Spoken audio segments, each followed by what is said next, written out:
I would like to first thank the organizers, the New Socialist Praxi, for inviting me here and giving an opportunity to present some of my ideas. I'm very happy to be here. At the same time, I would like to apologize to you, one and all, that my Telugu is not very good. In spite of the fact that I have taught many Telugu students, my Telugu is not good enough for me to speak in it. So unfortunately, I'll have to speak in English. So I think you will excuse me for that. Even though I'm very happy to be here, and even though I am thankful to the organizers for inviting me here, what I have before me is a thoroughly unenviable task, a very difficult task, because the topic that has been given to me is the Russian Revolution and Leninism then and now. As you know, it's almost impossible to talk about either Russian Revolution or Lenin or Leninism in a span of something like 90 minutes. So I'll not even try to do that. Instead, what I'll maybe try to do is to present probably certain fundamental aspects of Lenin's thought and practice, what we call Leninism now, and to maybe talk about its connections to the Russian Revolution and the relevance of Lenin's thought and practice to the Indian context now. This is all that I would like to do. So this will not be a comprehensive take on Lenin's thought and practice. I will concentrate on certain aspects, certain fundamental aspects of Lenin's thought, and maybe, if time permits, I'll try to go into the relevance of these thoughts to the Indian context right now. But the good thing about the topic is that it conflates, it brings together two things which belong together, brings together the Russian Revolution and Leninism. When I say that the Russian Revolution and Leninism belongs together, I do not mean that in a vulgar causal sense. I do not mean that Leninism caused Russian Revolution or that Leninism was a mechanical consequence of Russian Revolution. What I mean is that there is a connection between the Russian Revolution and Leninism, which is very dialectical in nature. Lenin's thought, Lenin's practice, Lenin's actions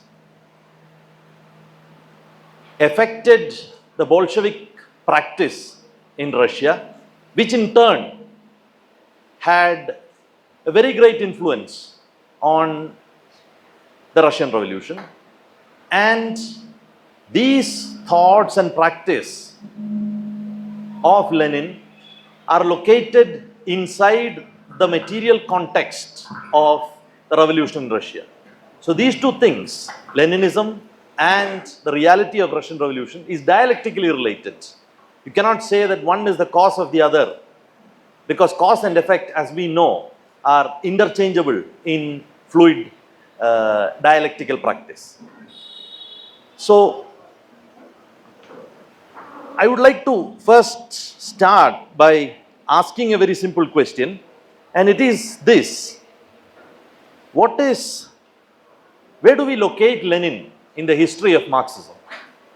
Where do we locate, what's Lenin's place in the history of Marxism?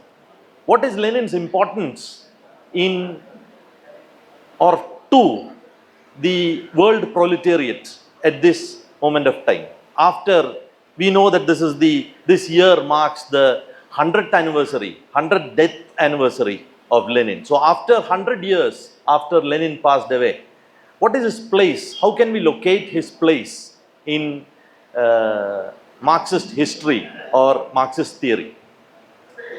Now, I would like to say that I would like to place Lenin in the Marxist pantheon by just saying that Lenin, for me, grounds Marx.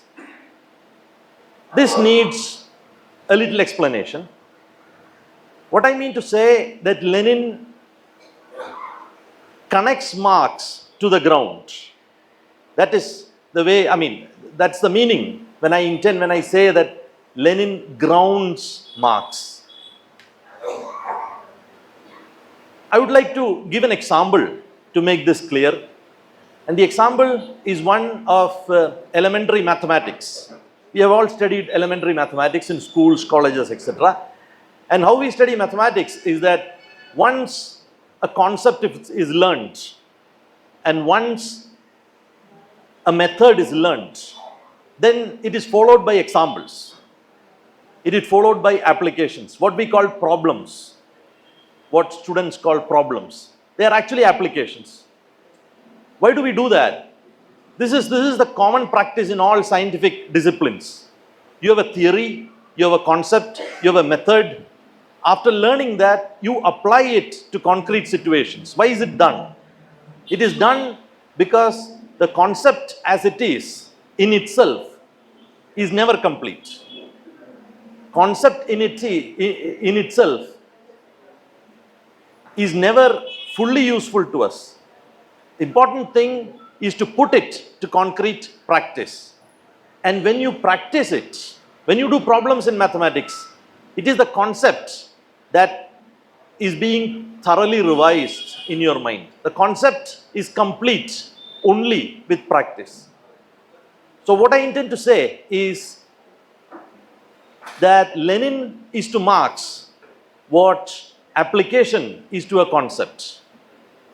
Some of you may think that I am belittling the contributions of Comrade Lenin to Marxism here. Some of you may question me, saying that is Lenin only an applier of Marxism? Is Lenin only a practitioner of Marxism? We know that as a practitioner of Marxism, he is probably the best yet. But is he, am I belittling Lenin by saying that he is only a practitioner of Marxism? That is not true. This idea springs to our mind because we don't appreciate the dialectical connection between practice and theory. Practice is not secondary to theory. The application of a theory to concrete situation is not secondary to theory. It is the completion of theory. Dialectically, what happens is that a concept, a theory, always starts from practice. The starting point of any thought, of any theory, is practice. And the starting point of Marxism is also practice. But you have to abstract from practice, you have to abstract from reality and come up with a scientific understanding of the reality. And that is what Marx did. A scientific understanding of capitalism, a scientific understanding of history, and Engels later came up with a scientific understanding of nature itself. Now this understanding has to be again put to practice. The loop has to be completed. It has to put to practice. And in putting this understanding, in applying this understanding to real practical situations, you take the concept itself, the theory itself forward. And that is exactly what Lenin did. He is the greatest practitioner of Marxist theory to concrete political, social, cultural, even philosophical situations. And in doing so, he was able to take the theory of Marxism itself forward, wherever it was needed. So when I say that Lenin grounds Marx, I am in no way belittling Lenin. I am in fact trying to bring out the greatness of Lenin as a practitioner of Marxism and as someone who, while practicing Marxism, was able to take the theory of Marxism to the next level. If this is the case with Lenin, my second point would be, what is the kernel of Lenin's thought? What is the essence of Lenin's thought?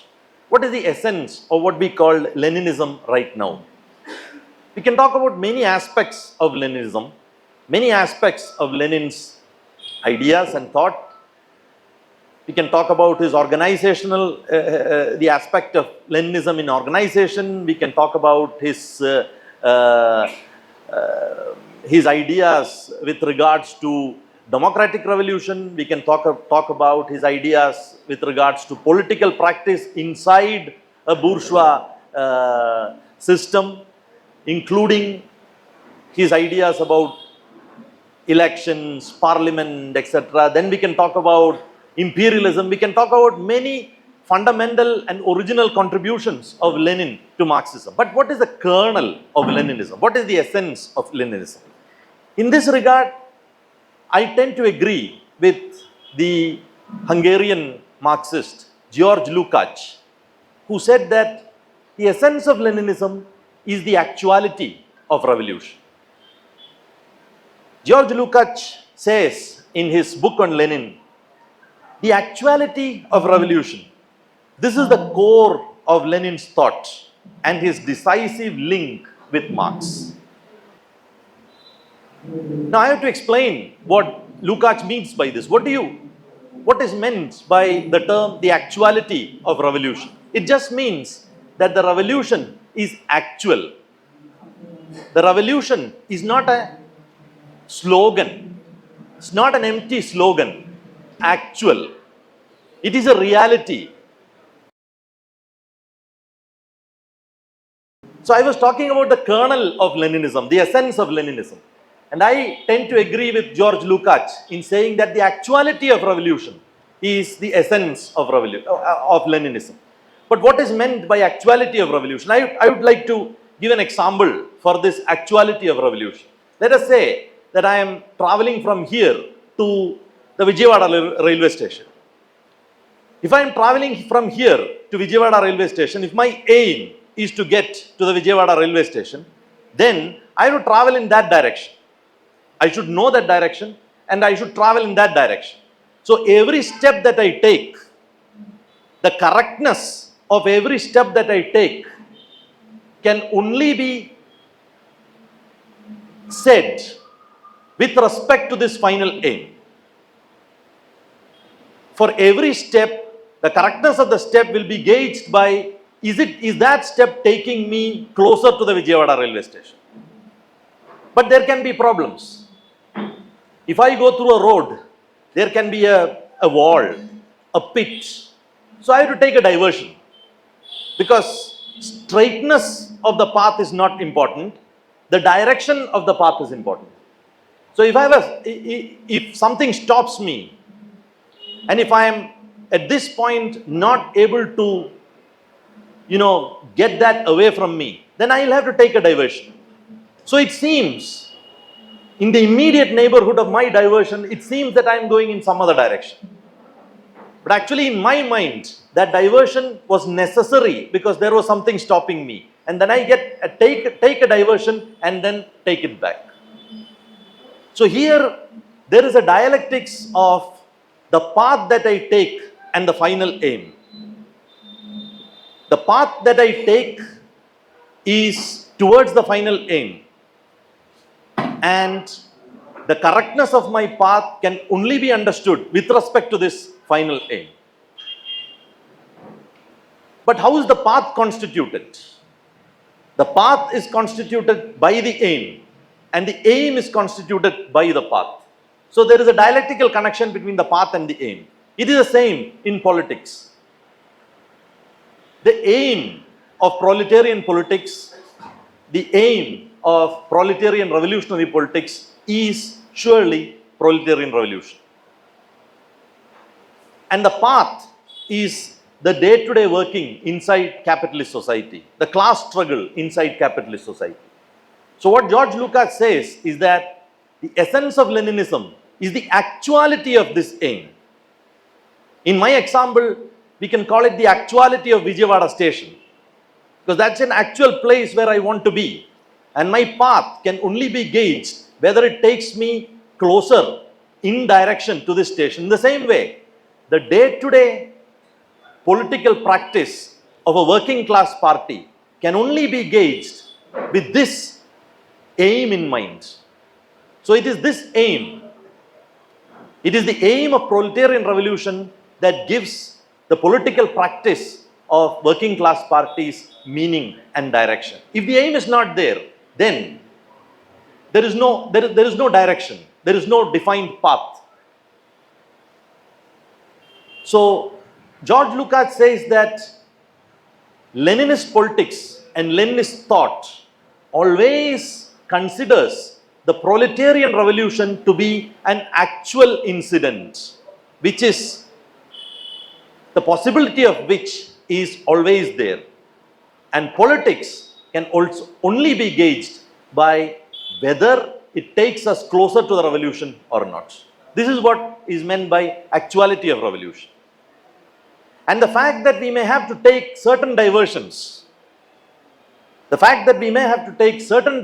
means that there may be instances of compromises. That is what Lenin calls compromises. Sometimes in revolutionary politics, we have to make compromises. But then these compromises are very different from opportunism. There is a big difference between compromise and opportunism. Compromise is, I see a wall, I can't go through it, I take a diversion, come, along the wall and then follow the trajectory. Opportunism is, I don't see anything at all, I take a diversion and go in another direction. I don't reach, my path does not take me to the station. So this difference between opportunism and compromise is very important in Lenin's theory. You can see towards the latter part of his life, from 1910 to 1917, when there was unbridled opportunism in Bolsheviks' ranks as well as in the ranks of Second International, Lenin theorized opportunism very much, but we'll try to see that a little later. And Lukács again says that, and I quote Lukács here, for a vulgar Marxist, the foundations of bourgeois society are so unshakable that even when they are most visibly shaking, he only hopes and prays for a return to normality, sees its crisis as temporary episodes, and regards a struggle even at some such times as irrational and irresponsible. This is what a vulgar Marxist does, George Lukács says. That he forgets about the aim and then makes the path itself as an aim. This is what Bernstein did in Germany when he said that the movement is everything, the aim is nothing. That is what we call social democracy now, or reformism now. And we have enough experience with reformism in India and also in Andhra Pradesh. So the kernel of Leninism is the actuality of revolution. Lenin always, even in his very minor articles on very minor concrete situations, analyzed every concrete situation with the actuality of revolution in mind. Comrade Raghu was talking here about the concrete analysis of the concrete situation.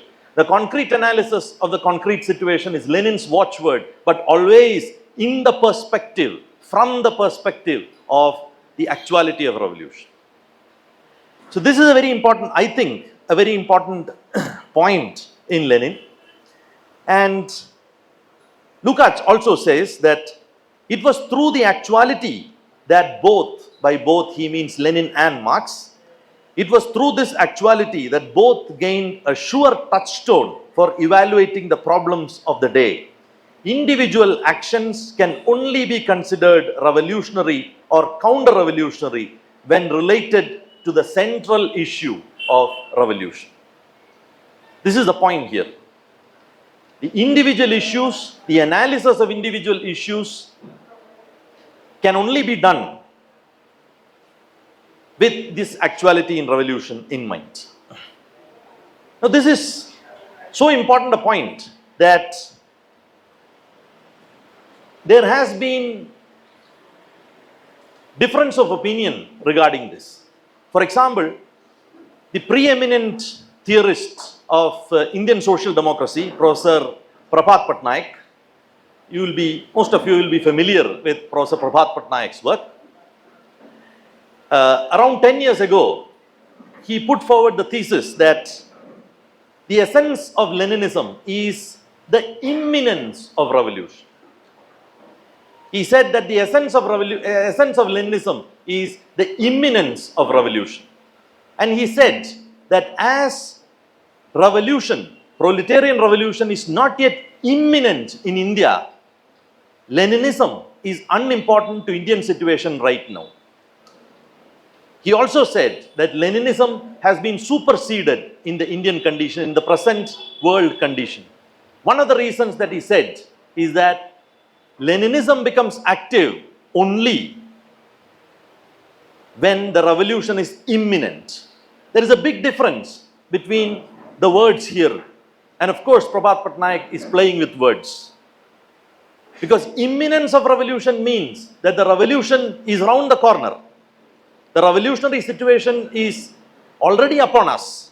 We are in a revolutionary situation. But actuality of revolution does not mean that.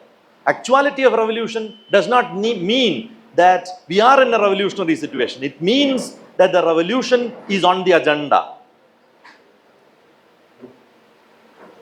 Now, if Leninism is only active when the revolution is imminent, then it's not active at all. And that's a big mistake that Professor Prabhat Patnaik makes. Of course, he makes the mistake to somehow paint social democracy in good terms. That is his motivation, but that is not our point. From this, he concluded that as imminent revolution is not on the cards in India, Leninism is not a very important thing right now. Yes, Lenin is a very great leader, great thinker. In the history of Marxism, Lenin has a great place. But right now, he is unimportant.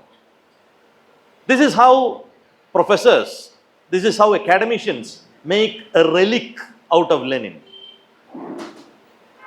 He is made a historical figure, not a living figure, not a figure that can that is of relevance right now to us. But to theorists like Prabhat Patnaik, I would like to say that the theme now, the thesis now is not just the actuality of revolution, but the actuality of Lenin himself. So against the thesis that Leninism has been superseded, the thesis that we would like to propose is the actuality of Leninism. Lenin, as a thinker, as a practitioner, as a theorist of Marxism and of history, is very actual. And we take direct advice from Lenin's theory. But then, we know that Lenin grounds Marx. He's the greatest practitioner of Marx, and in doing so, he takes Marxism forward in theory. This concept is over. And we also know that the kernel of Leninism is the actuality of revolution. But then the point is, to understand Leninism, where do we start? So I would stop for a while for Comrade to translate the synopsis in Telugu, and then I'll continue. Thanks. Russia విప్లవాన్ని లెనినిజంని విడదీసి చూడడం సాధ్యం కాదు, అవి రెండు అవిభాజ్యం అన్నారు. అలా అన్నారంటే దాని అర్థం లెనినిజం మూలంగా రష్యా విప్లవం సాధ్యమైంది, లెనినిజం లేకపోతే రష్యా విప్లవం వచ్చేది కాదు అని చెప్పడం నా ఉద్దేశం కాదు. అది చాలా మెకానికల్ ఇంటర్ప్రిటేషన్ అవుతుంది. లెనినిజము రష్యన్ విప్లవం ఒకదానికొకటి గతార్థిక సంబంధాన్ని కలిగి ఉన్నాయి. లెనినిజం రష్యా విప్లవాన్ని సంపద్వంతం చేస్తే రష్యన్ విప్లవం లెనినిజాన్ని సంపద్వంతం చేసింది. అటువంటి ఒక గతార్థిక సంబంధంలోనే దాన్ని మనం అర్థం చేసుకోవాలి. లెనిన్ గురించి ఒక డిస్క్రిప్షన్ ఇవ్వాలంటే లెనిన్ మార్క్స్ని భూమి మీద దించాడు. నేను ఇలా అన్నానంటే దాని అర్థం లెనిన్ మార్క్స్ చెప్పిన సిద్ధాంతాన్ని చాలా సంక్లిష్టమైన ఎవరికి అర్థం కాని ఒక గొప్ప సిద్ధాంతాన్ని ఆచరణలో చేసి చూపించాడు అని. ఆయన కేవలం మార్క్సిజాన్ని ఆచరణలో పెట్టిన ఒక ఆచరణవాదిగా నేను తగ్గించి చూపించడం లేదు. కానీ అలానే అసలు ఈ మాటకు వస్తే ఆచరణని సిద్ధాంతాన్ని కూడా ఒకదానికొకటి వ్యక్తాత్మిక సంబంధం కలిగిన అంశాలుగా మాత్రమే మనం చూడాల్సి ఉంటుంది. మార్క్సిజం అనేది ప్రకృతి గురించి, మానవ చరిత్ర గురించి, మానవ సమాజాన్ని గురించిన ఒక అద్భుతమైన శాస్త్రం.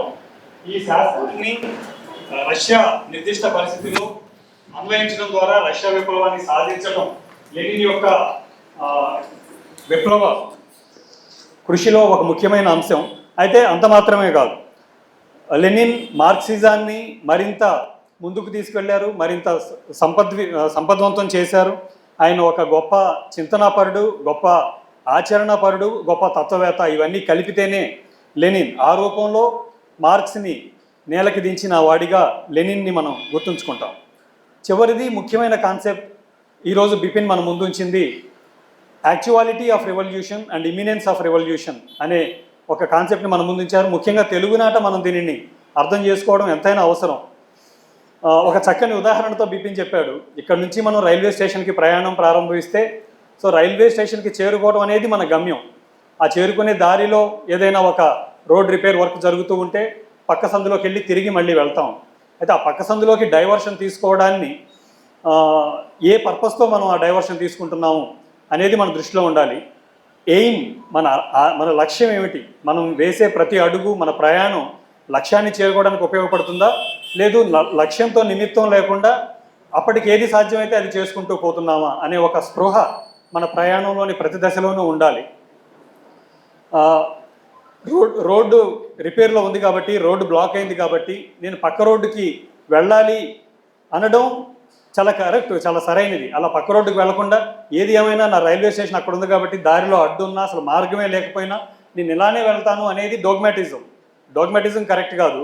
At the same time diversion తీసుకోవాల్సిన అవసరం ఉంది అనే నెపంతో, ఎయిమ్తో నిమిత్తం లేకుండా అవకాశం ఉన్న ప్రతి చోట డైవర్షన్స్ తీసుకుంటూ చివరికి విప్లవంతోనూ లక్ష్యంతోనూ సంబంధమే లేకుండా అవకాశవాదంలో పడి కొట్టుకుపోకూడదు. ఈ రెండు అంశాన్ని కూడా దృష్టిలో ఉంచుకోవాలి.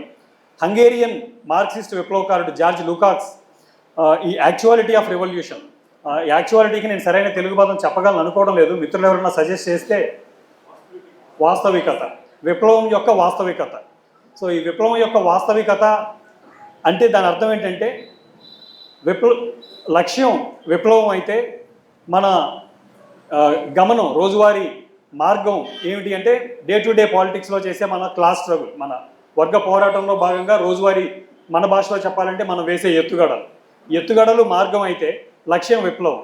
యాక్చువాలిటీ ఆఫ్ రెవల్యూషన్, విప్లవం యొక్క వాస్తవికత మనకేం చెప్తుందంటే మనం వేసే ప్రతి అడుగు విప్లవం అనే లక్ష్యం వైపుగా వెళ్తున్నామా లేదా అనేది చెప్తూ ఉంది. బట్ అయితే 1910 నుంచి 1917 మధ్యలో రష్యాలోనూ అలానే రెండవ ఇంటర్నేషనల్లో అంతర్జాతీయ స్థాయిలోనూ ఆయా కమ్యూనిస్ట్ పార్టీల నాయకత్వాలు తీసుకుంటున్న చర్యలు ఈ యాక్చువాలిటీ ఆఫ్ రెవల్యూషన్, విప్లవం యొక్క వాస్తవికతను బట్టి కాకుండా అవకాశవాదంతో ఏది సాధ్యమైతే అది చేసే పనిని చేస్తూ అవకాశవాదపు పోకడలు పోతున్నప్పుడు యాక్చువాలిటీ ఆఫ్ రెవల్యూషన్, విప్లవం యొక్క వాస్తవికతని ఎస్టాబ్లిష్ చేయడంలో లెనిన్ యొక్క గొప్పతనం దాగుంది.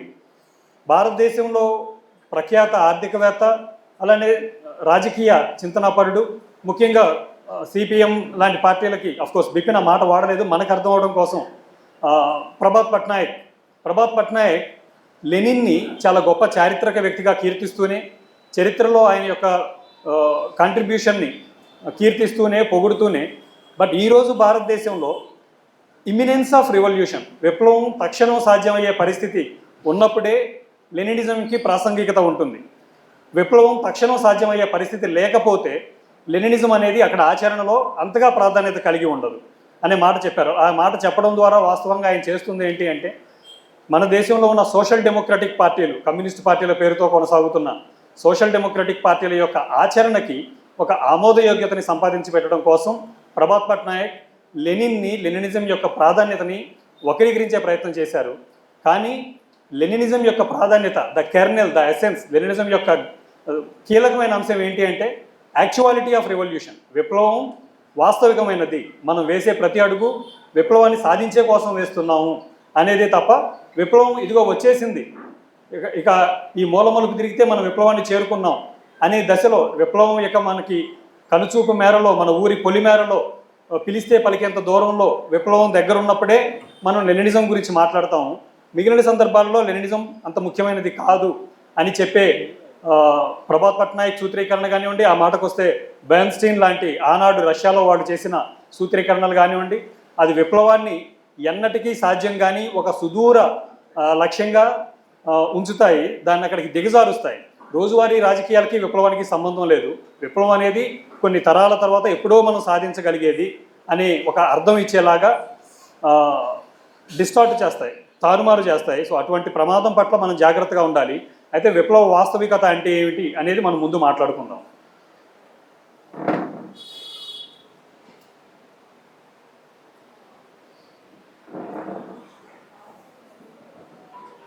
By listening to Comrade's translation, my Telugu is already improving.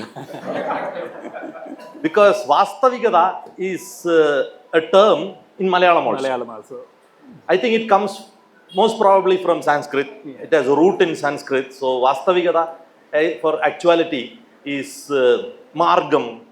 All these are words in Malayalam and Tamil. So the point here is, where do we start in understanding Lenin? There are many starting points. And as Lenin has said many times, that we have to begin from the beginning. This was one of Lenin's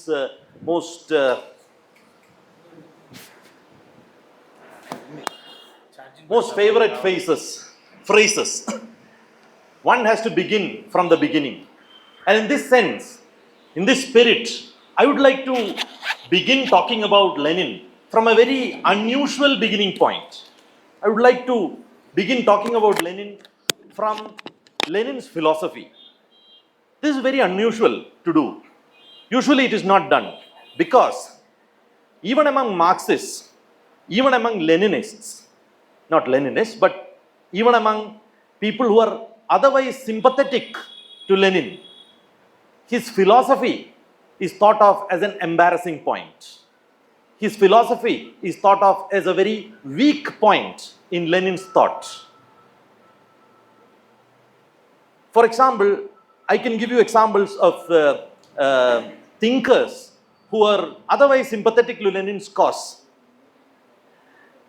saying negative things about Lenin's philosophical writings. For example, Slavoj Zizek, who is otherwise very sympathetic to Lenin, says that Lenin's philosophy is truly vulgar materialism.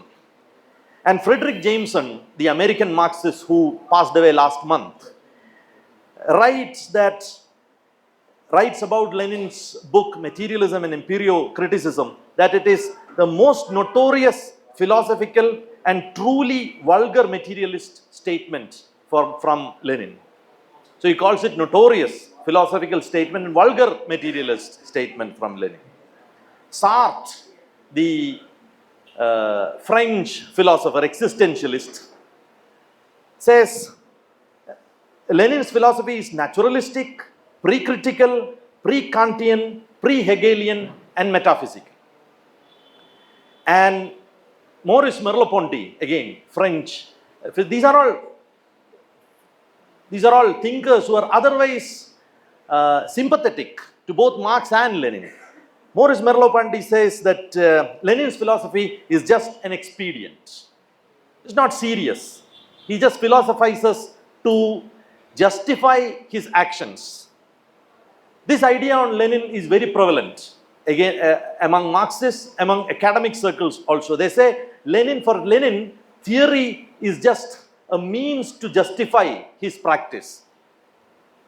He's very skillful in making logical arguments. So whatever practice he has, he justifies it by theory. It's not very serious at all. Nothing can be farther from truth. Lenin's theory is as serious as anything for Lenin. And Lenin's philosophical theory, I wouldn't say theory, but Lenin's philosophical writings form the basis of all of Lenin's political, sociological, political, economical, and practical work. Lenin was not a philosopher. This we have to understand first.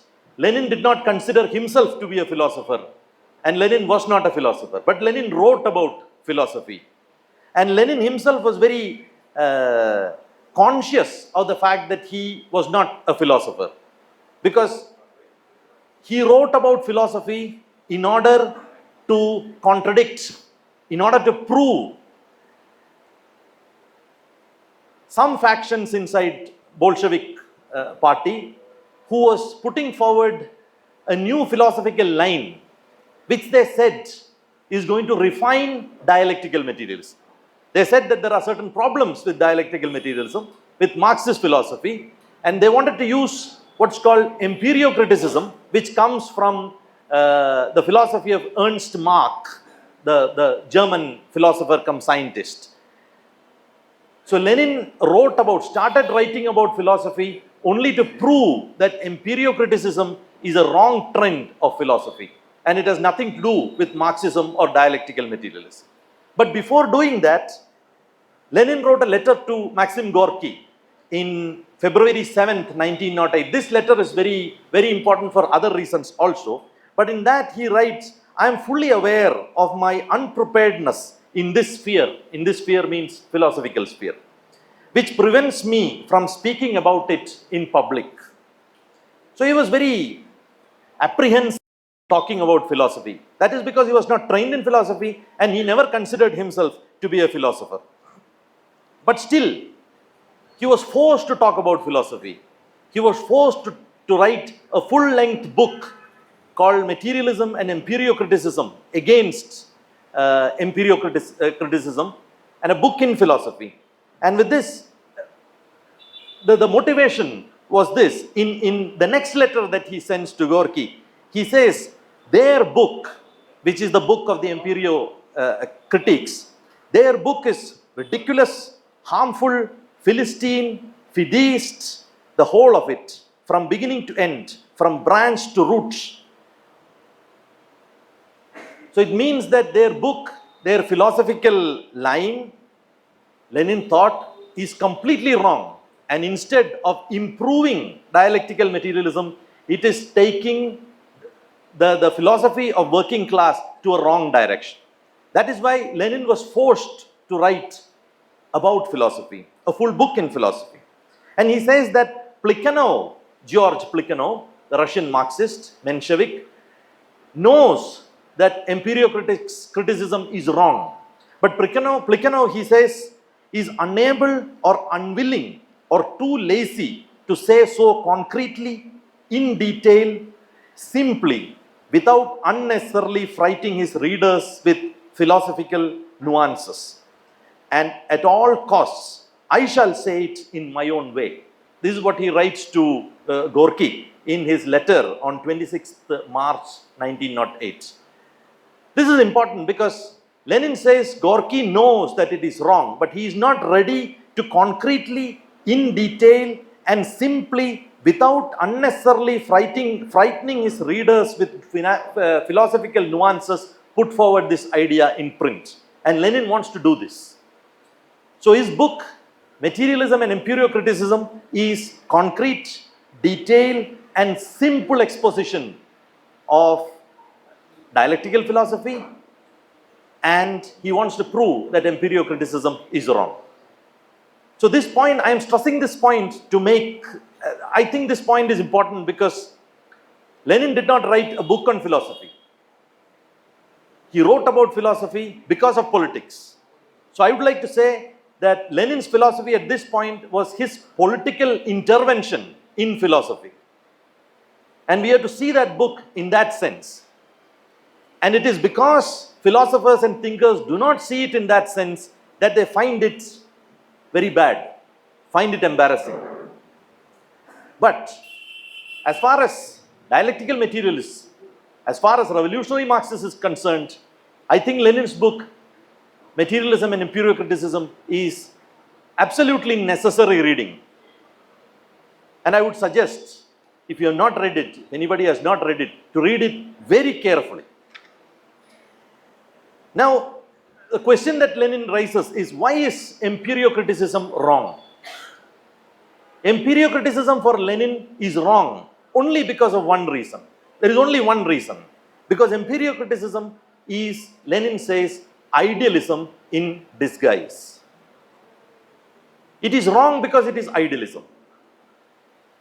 And as we know, Engels had clearly said in his Ludwig Feuerbach that there is only a single important question in philosophy, and that is between thinking and being. And there are only two tendencies in philosophy, that is idealism and materialism.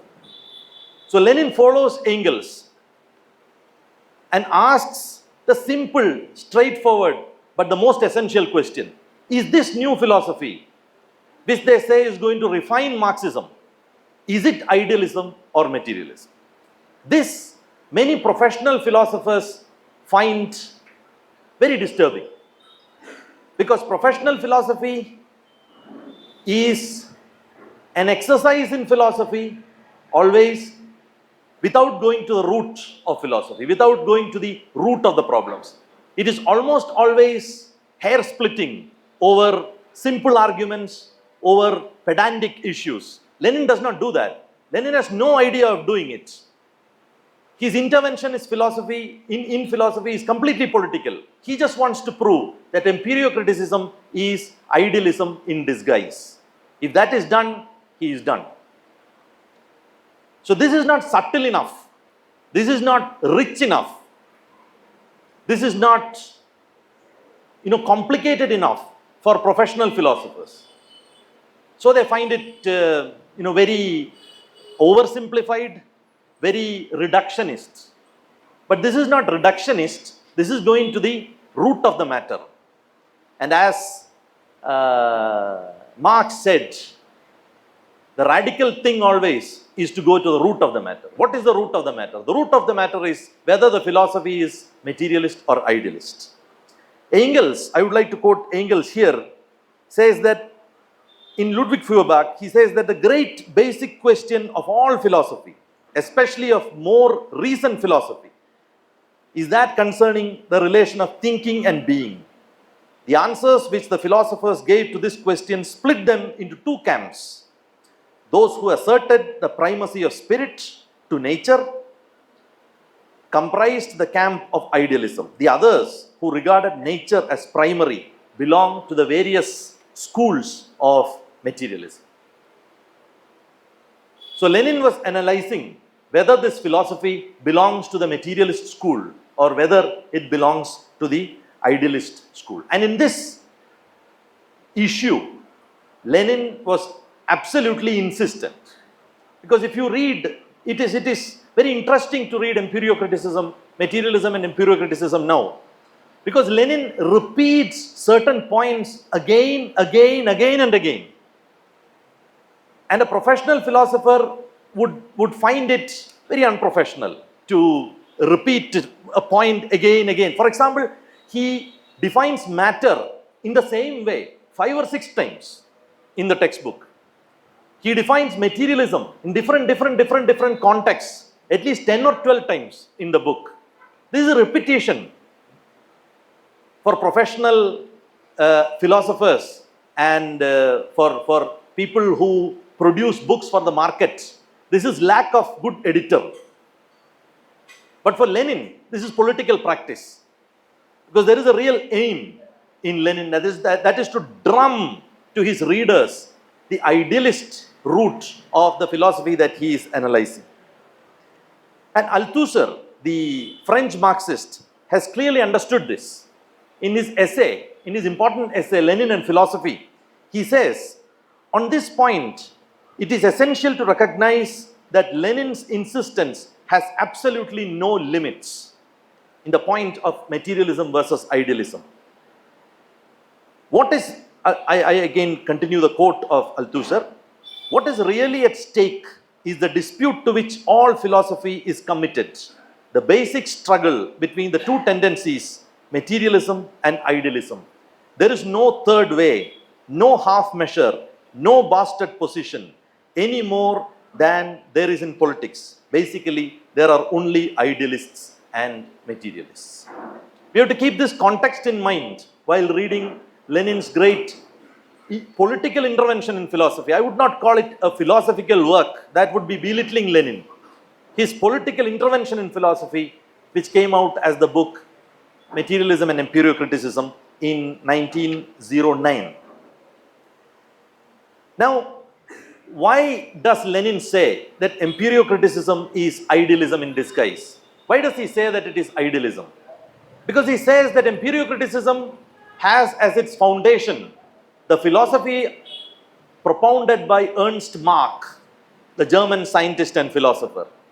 And as Lenin says, and I quote Lenin now, Mach explicitly states that things or bodies are complexes of sensations, and that he quite clearly sets up his own philosophical point of view against the opposite theory, which is philosophical materialism. Ernst Mach's doctrine that things are complexes of sensations is subjective idealism and a simple rehash of Berkeleyism. So Ernst Mach's basic idea is that things does not have a reality on their own. Things are only a complexes of our sensations. So the primary thing is our mind. It is in our minds that sensations arise, and what we call things are only complexes, the totality of those sensations. So objective validity of things is not there. What is objective, what is primary is thought, is our mind, is sensation. This is basic idealism. This is a basic idea behind philosophical idealism. There are many hues and shades of idealism, but basically Lenin says this is idealism. What is primary? Matter or thought? If you mean thought is thought is primary, then you are an idealist, whether you understand it or not. And Lenin says this is idealism, and he also says in his book, the materialist interpretation of sensation, when I touch it, when I touch this podium, I have a sensation of touching this, and that is how I understand that there is a podium here, and that is how I understand every objective property of the world. But that doesn't mean that my thought, my consciousness, my sensation is primary, and the objective world is a creation of my thought. Lenin says the materialist idea regarding sensation is this, and I quote Lenin here, this is materialism. Matter acting upon our sense organs produce sensation. Sensation depends on the brain, nerves, retina, etc.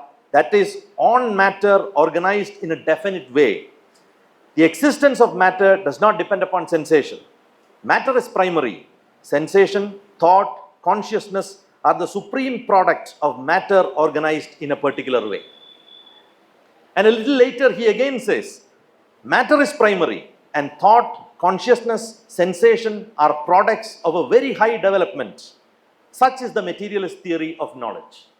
If you read Materialism and Empirio-Criticism, he says the same thing again and again, chapters after chapters, because he would like to drum it to us that this is materialism.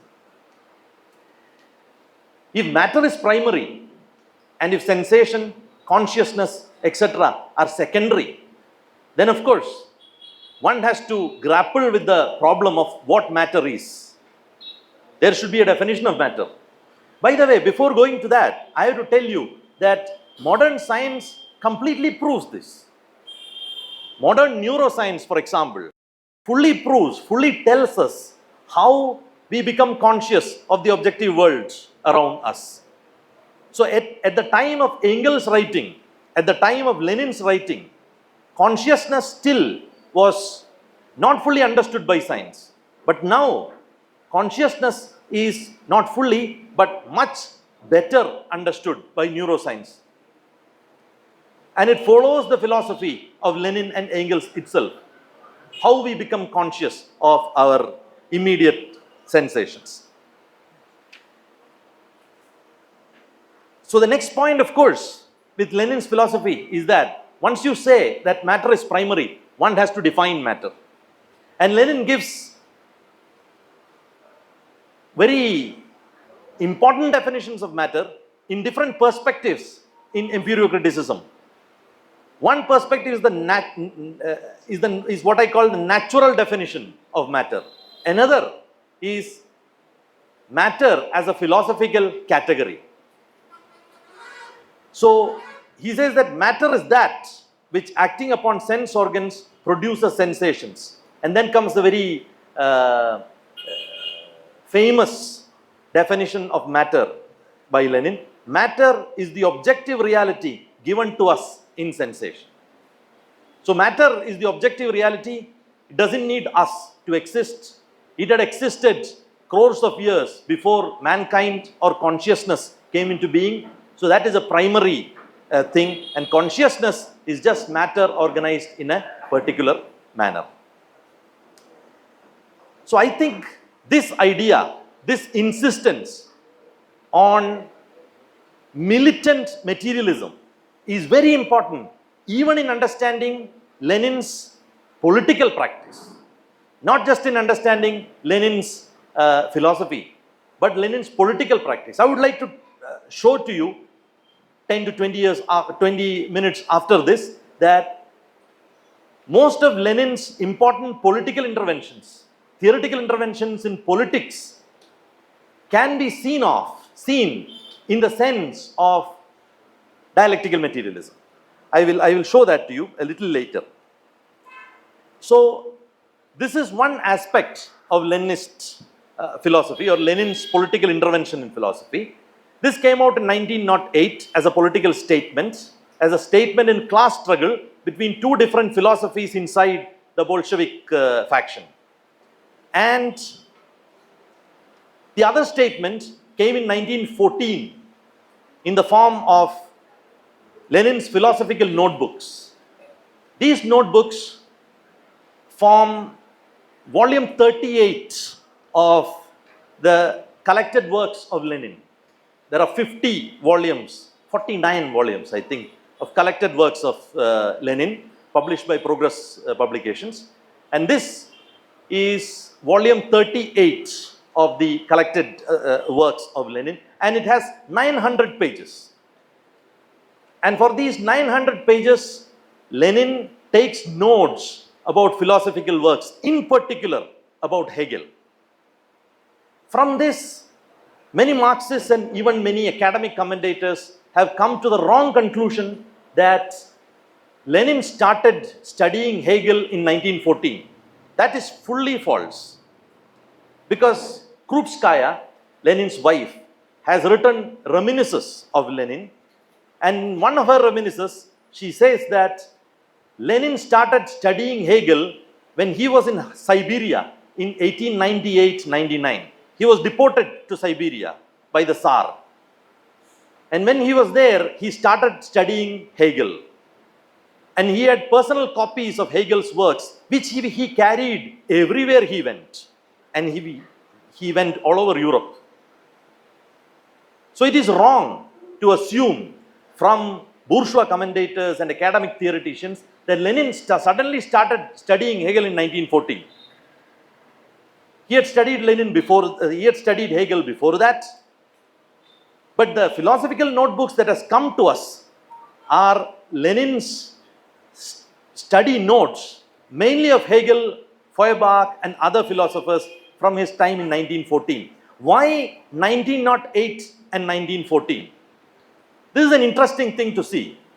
Lenin wrote about materialism in 1908. and he started studying dialectics in 1914.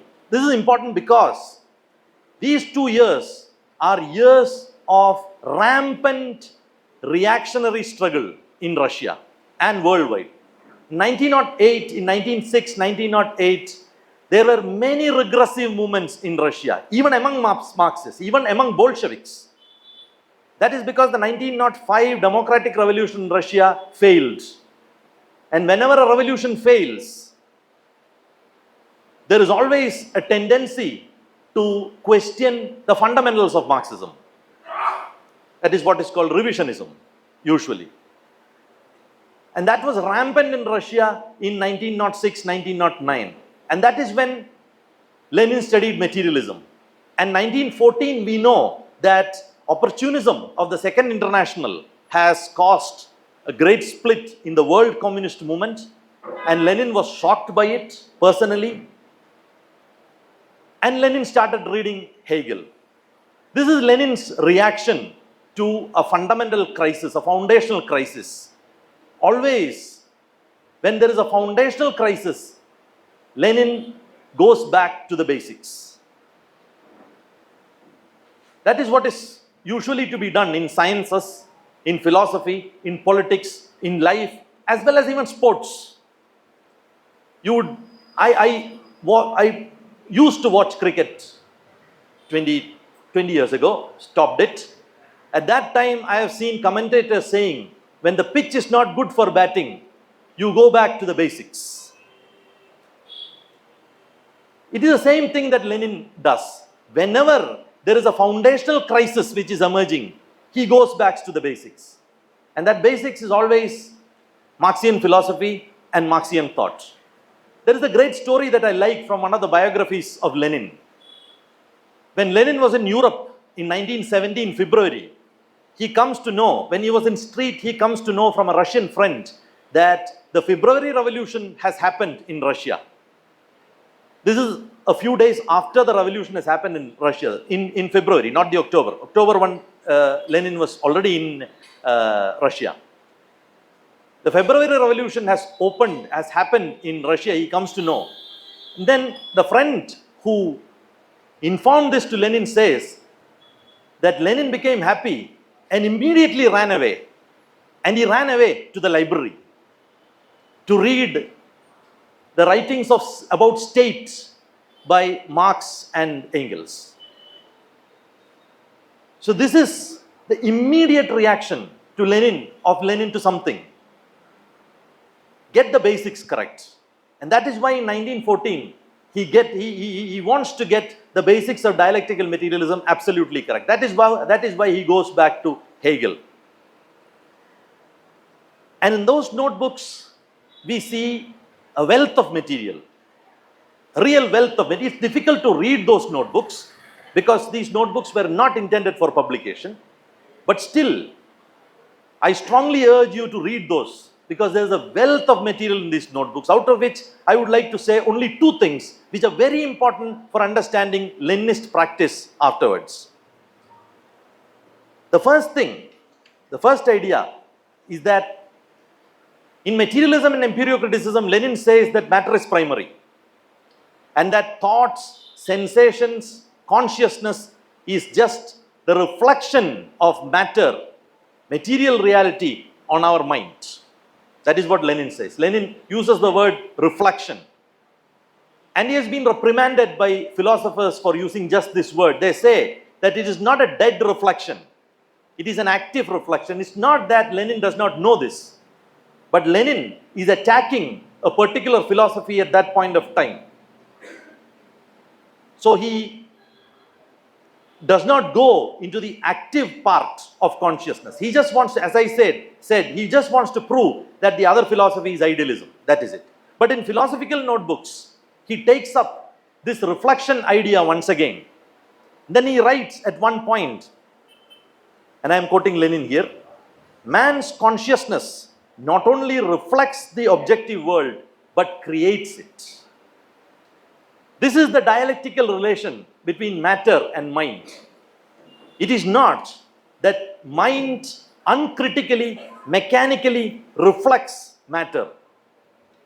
It is that it reflects matter, it understands it, it studies it, it abstracts it, it studies it scientifically, and on the basis of the knowledge acquired, it puts this knowledge to practice, which means that in this practice, it changes the matter. So this is even professional neuroscientists say that the greatest thing about brain is that it is the only thing that can think about itself. It is with the brain that I am thinking about the brain. And it is using that thought that I am removing a clot in my brain. So matter is primary, yes. That is non-negotiable in Marxism. That is correct also, scientifically. It is primary. But the correspondence is not mechanical. Matter is primary. Thought is the product of matter, but then the thought acts back on the same matter to change it. That's how we have brain surgeries. This is a very important point that Lenin brings out in his philosophical notebooks. Of course, there are many other very critical points, but for the sake of this talk, I need only 2 points, so I am stressing on that. The second point that Lenin says, and this is very famous and probably the most condensed and correct idea of theory of knowledge, Marxist theory of knowledge. Lenin says in a part of his philosophical notebooks that from living perception to abstract thought, and from this to practice, such is the dialectical path of the cognition of truth, of the cognition of objective reality. I'll read it again because it is so important and so crucial. From living perception to abstract thought, and from this to practice, back to practice. Such is the dialectical path of the cognition of truth, of the cognition of objective reality. This makes the Marxist theory of knowledge, this keeps the Marxist theory of knowledge on very strong foundational dialectical footing. All knowledge starts from the perception of reality, from reality. But that is not the end of it. Then it is abstracted, it is thought about, it is scientifically analyzed. And then, armed with this scientific analysis, the knowledge that emerged out of this scientific analysis, you practice. And that completes the loop. That is how people can change reality. The same reality that has given rise to the consciousness, consciousness can change it. It is the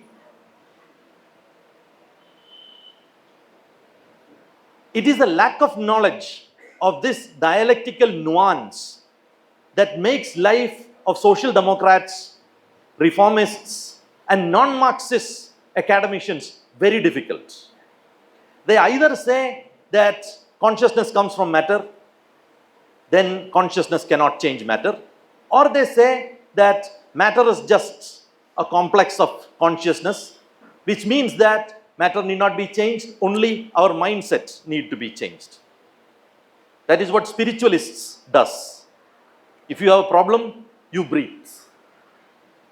Because the problem is essentially a problem of mindset. It is not a problem of... So when we read these how you can win books, how to be a winner books, every problem is reduced to a problem of mindset. And if you change your mindset, the problem can be changed. It has nothing to do with material conditions at all. So Lenin at the same time fights both of these and then puts forward a clear materialist dialectical understanding of the theory of knowledge. So I've started from a very risky starting point, unusual starting point in talking about Lenin, but I feel that this is the best vantage point to to understand Lenin's theory, or what we call Leninism right now. And that is what I will try to do in the third and the last part of this talk, after Comrade gives a synopsis of the talk. Till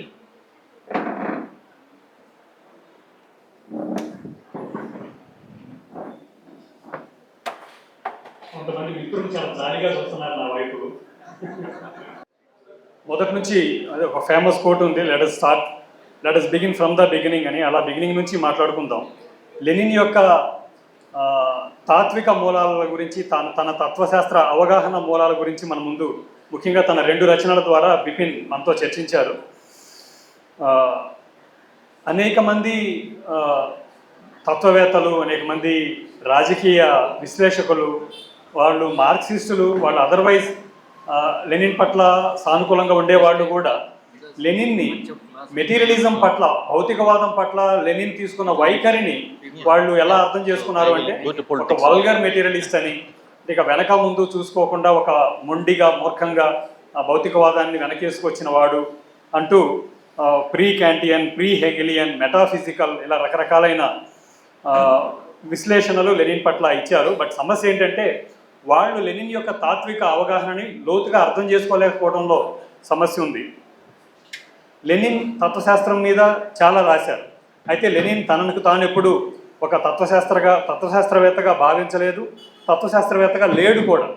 మరి తత్వశాస్త్రం గురించి Lenin రాసిన రచనలని ఎందుకు చేశాడు అంటే అది తన రాజకీయ కార్యాచరణలో భాగంగా చేశాడు, తన పండితీ ప్రదర్శనలో భాగంగా కాదు.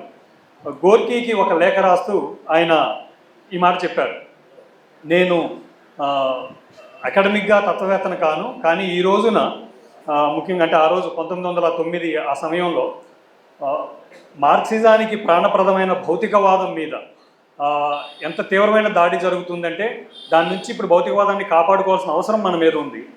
ఈ పని సమర్థవంతంగా చేయగలిగిన ప్లెఖనోవ్, మనందరికీ తెలిసినట్లుగా లెనిన్ తనకి గురువుగా భావించిన, అలానే రష్యాలో మార్క్సిజానికి ఆద్యుడు అనదగిన ప్లెఖనోవ్ ఈ విమర్శ చేయగలిగిన వాడు. మార్క్సిజం మీద, భౌతికవాదం మీద జరుగుతున్న విమర్శని సమర్థవంతంగా తిప్పికొట్టగలిగిన ప్లెఖనోవ్ ఆ పనికి పూనుకోవడం లేదు. అందుకని ఈ పని నేను చేయాల్సి వస్తుంది అని చెప్తూ లెనిన్ తన రచన కొనసాగించారు అంటూ తత్వశాస్త్రం మీద లెనిన్ చేసిన రచనల్ని మనందరం తప్పకుండా చదవాలి అని పదే పదే బిపిన్ మనకి అప్పీల్ చేశారు. తను చేసిన ఒక రచన 1909లో మెటీరియలిజం అండ్ ఎంపీరియో క్రిటిసిజం, ఇది తెలుగులో కూడా ఉంది, భౌతికవాదం, అనుభవవాద విమర్శ అనే పేరుతో. దీనిలో భౌతికవాదం పట్ల అనుభవవాదులు ఆనాడు చేస్తున్న దురుద్దేశపూర్వక దారి తప్పించే విమర్శల్ని ఆయన ఎదుర్కొన్నారు. ఈ అనుభవవాదం అనే దానిని ఇది ముసుగేసుకున్న భావవాదం తప్ప మరొకటి కాదు. భావవాదం అనేది మార్క్సిజానికి, మార్క్సిస్టులకి ఏ విధంగానూ ఆమోదయోగ్యం కాదు. ఈ అనుభవవాదం అనే పేరుతో ఇది భౌతికవాదంలోని ఒక ధోరణి. భౌతికవాదాన్ని సరిగా అర్థం చేసుకొని ఈ ప్రపంచాన్ని వల్గర్ మెటీరియలిస్ట్ అంటే మొండి భౌతికవాద పద్ధతిలో కాకుండా మేము చాలా వాస్తవికంగా వివరిస్తున్నాము అని చెబుతూ ఈ అనుభవవాద భౌతికవాదులు, అనుభవవాద విమర్శకులు ఏదైతే ముందుకు తెస్తున్నారో వాళ్ళు వాస్తవంగా భావవాదులు మినహా మరొకటి కాదు, కానీ వాళ్ళు భౌతికవాదపు ముసుగు వేసుకున్నారు అని చెప్పి లెనిన్ సూటిగా విమర్శించారు. వాళ్ళు వేసుకున్న ఆ భౌతికవాదపు ముసుగుని తొలగిస్తూ లెనిన్ చాలా చక్కగా చెప్పింది ఏంటి అంటే, అలానే ఈ క్రమంలో లెనిన్ కొన్ని పదాలని పదే పదే వివరించాడు. వాటికి అర్థాలని, వాటికి నిర్వచనాలని పదే పాఠకుల ముందు ఉంచుతాడు. ఇది అకాడమిక్ ఫిలాసఫర్స్, యూనివర్సిటీల్లో ఫిలాసఫీ బోధించే ప్రొఫెసర్స్ ఈ పద్ధతిని వ్యతిరేకిస్తారు. ఎందుకు అంటే ఇది అకాడమికల్గా ఇలా రాయం మనం, ఇది ఒక ఫ్లో ఆఫ్ ఐడియా ఉండాలి, మీరు అదే మళ్ళీ చెప్తున్నారు అంటాడు. కానీ లెనిన్ ఈ రచన చేస్తున్న ఉద్దేశం ఏంటి, తన ప్రయోజనం ఏంటి అంటే ఒక అకాడమిక్ ఫిలాసఫర్గా తన యొక్క గొప్పతనాన్ని నిరూపించుకోవడం కాదు, రాజకీయ కార్యాచరణలో ఆ రోజు భౌతికవాదం మీద చేస్తున్న దాడిని తిప్పికొట్టడం కోసం ఈ రచన చేస్తున్నాడు. కాబట్టి తన పాఠకులకి అంటే ఒక రకంగా కమ్యూనిస్ట్ కార్యకర్తలకి, కమ్యూనిస్టు చింతనాపరులకి తను చెప్పాలనుకున్న దాన్ని స్పష్టంగా చెప్పడం కోసం కొన్ని పదాలని మళ్ళీ వివరించాడు. ఆ క్రమంలో భాగంగా భౌతికవాదం అంటే ఏమిటి, భావవాదం అంటే ఏమిటి అనే కాన్సెప్ట్స్ని చాలా క్లియర్గా వివరించారు. భావవాదులు ఏం చెప్తారు అంటే మన మనసులో కలిగే ఆలోచనలు ప్రధానం. మన ఆలోచన బట్టి ప్రపంచం నిర్ణయించబడుతుంది. అంటారు కదా, తత్వం మారితే ప్రపంచం మారుతుంది అని. సో మనం ఈ ప్రపంచం ఏంటి అంటే, ఉదాహరణకి ఇక్కడ ఒక ఫ్యాన్ ఉంది అంటే గజం మిథ్య పలాయనం మిథ్య అనేది మనందరం విన్నాం కదా. ఇక్కడ ఫ్యాన్ ఉంది అనే భ్రమ అనే ఒక ఇంప్రెషన్ నీ బ్రెయిన్లో కలిగింది కాబట్టి నువ్వు అక్కడ ఫ్యాన్ ఉంది అని అనుకుంటున్నావు. అదే అక్కడ ఫ్యాన్ కాకుండా ఒక ఏసీ మెషిన్ ఉంది అని నీ మనసులో నీకు ఒక ఆలోచన వస్తే అక్కడ ఫ్యాన్ బదులు ఏసీ మెషిన్ ఉంటుంది అనేది భావవాదులు చెప్పేది. అంటే పదార్థం ప్రాథమికం కాదు, మనం దాని గురించి ఏం ఆలోచిస్తున్నాము అనే దాంతో నిమిత్తం లేకుండా ఆ పదార్థం అక్కడ ఉనికిలో ఉంటుంది అని చెప్పకుండా, మనం ఏం ఆలోచిస్తే, మనం ఎలా గ్రహిస్తే, మన ఆలోచనని బట్టి, మన గ్రహణాన్ని బట్టి అక్కడ విషయాలు మారతాయి అని చెప్పే ప్రయత్నం భావవాదం చేస్తుంది. భౌతికవాదం దానికి భిన్నంగా అక్కడ ఉన్నదానిని ఉన్నట్లుగా గుర్తిస్తుంది. ఉనికిలో ఉన్న ఒక వస్తువు మన మెదడు మీద ఒక ప్రతిబింబాన్ని కలగజేస్తుంది. ఆ ప్రతిబింబం ద్వారా మనం ఆ వస్తువుని గుర్తిస్తాము, దాని ప్రకారం మనం మన ఆచరణని రూపొందించుకుంటాము అని ఈ భౌతికవాదం చెప్తుంది. ఈ చెప్పే క్రమంలో లెనిన్ ప్రతిబింబం అనే మాటని చాలా ప్యాసివ్గా వాడినట్లు కనిపిస్తుంది. అయితే ఇది కేవలం అంటే అక్కడున్న ఫ్యాను మన బుర్రలో ఒక ప్రతిబింబం కలిగిస్తుంది, ఫ్యాన్ ఉంటే ప్రతిబింబం ఉంటుంది అనేది అంత సింపుల్గా ఉంటుందా అంటే అంత సింపుల్గా ఉండదు. అది ఒక డైలెక్టికల్, ఒక గతితార్కికమైన ప్రక్రియ దానిలో ఇమిడి ఉంటుంది. అది మన కంటి మీద, రెటీనా మీద వేసిన ప్రతిబింబం, ఆ రెటీనా మీద వేసిన ప్రతిబింబాన్ని మన నరాలు మెదడుకు తీసుకువెళ్ళే తీరు, మన మెదడు దానికి స్పందించే తీరు, ఇంత లోతైన ప్రక్రియ ఉంటుంది. కానీ ఈ రచనలో, ఈ అనుభవవాద విమర్శ అనే ఈ విమర్శలో లెనిన్ ఇంత లోతైన అంశాలు చర్చించలేదు. ఎందుకంటే తన పర్పస్ ఒక అకాడమిక్ చర్చ నడపడం కాదు, ఒక రాజకీయ కార్యాచరణలో భాగంగా అనుభవవాదాన్ని విమర్శించడం. ఈ రోజున అసలు ఏమిటి మ్యాటర్ అంటే ఏంటి, వస్తువు అంటే ఏమిటి, అది దానిని మన మెదడు ఎలా గ్రహిస్తుంది, దీనిలో రెటీనా, నరాలు, మెదడు పోషించే పాత్ర ఏమిటి అనే దానిని ఆధునిక విజ్ఞాన శాస్త్రం, ఆధునిక వైద్య శాస్త్రం, న్యూరో సైన్సెస్ మనకి చాలా స్పష్టంగా వివరించి చెప్పాయి.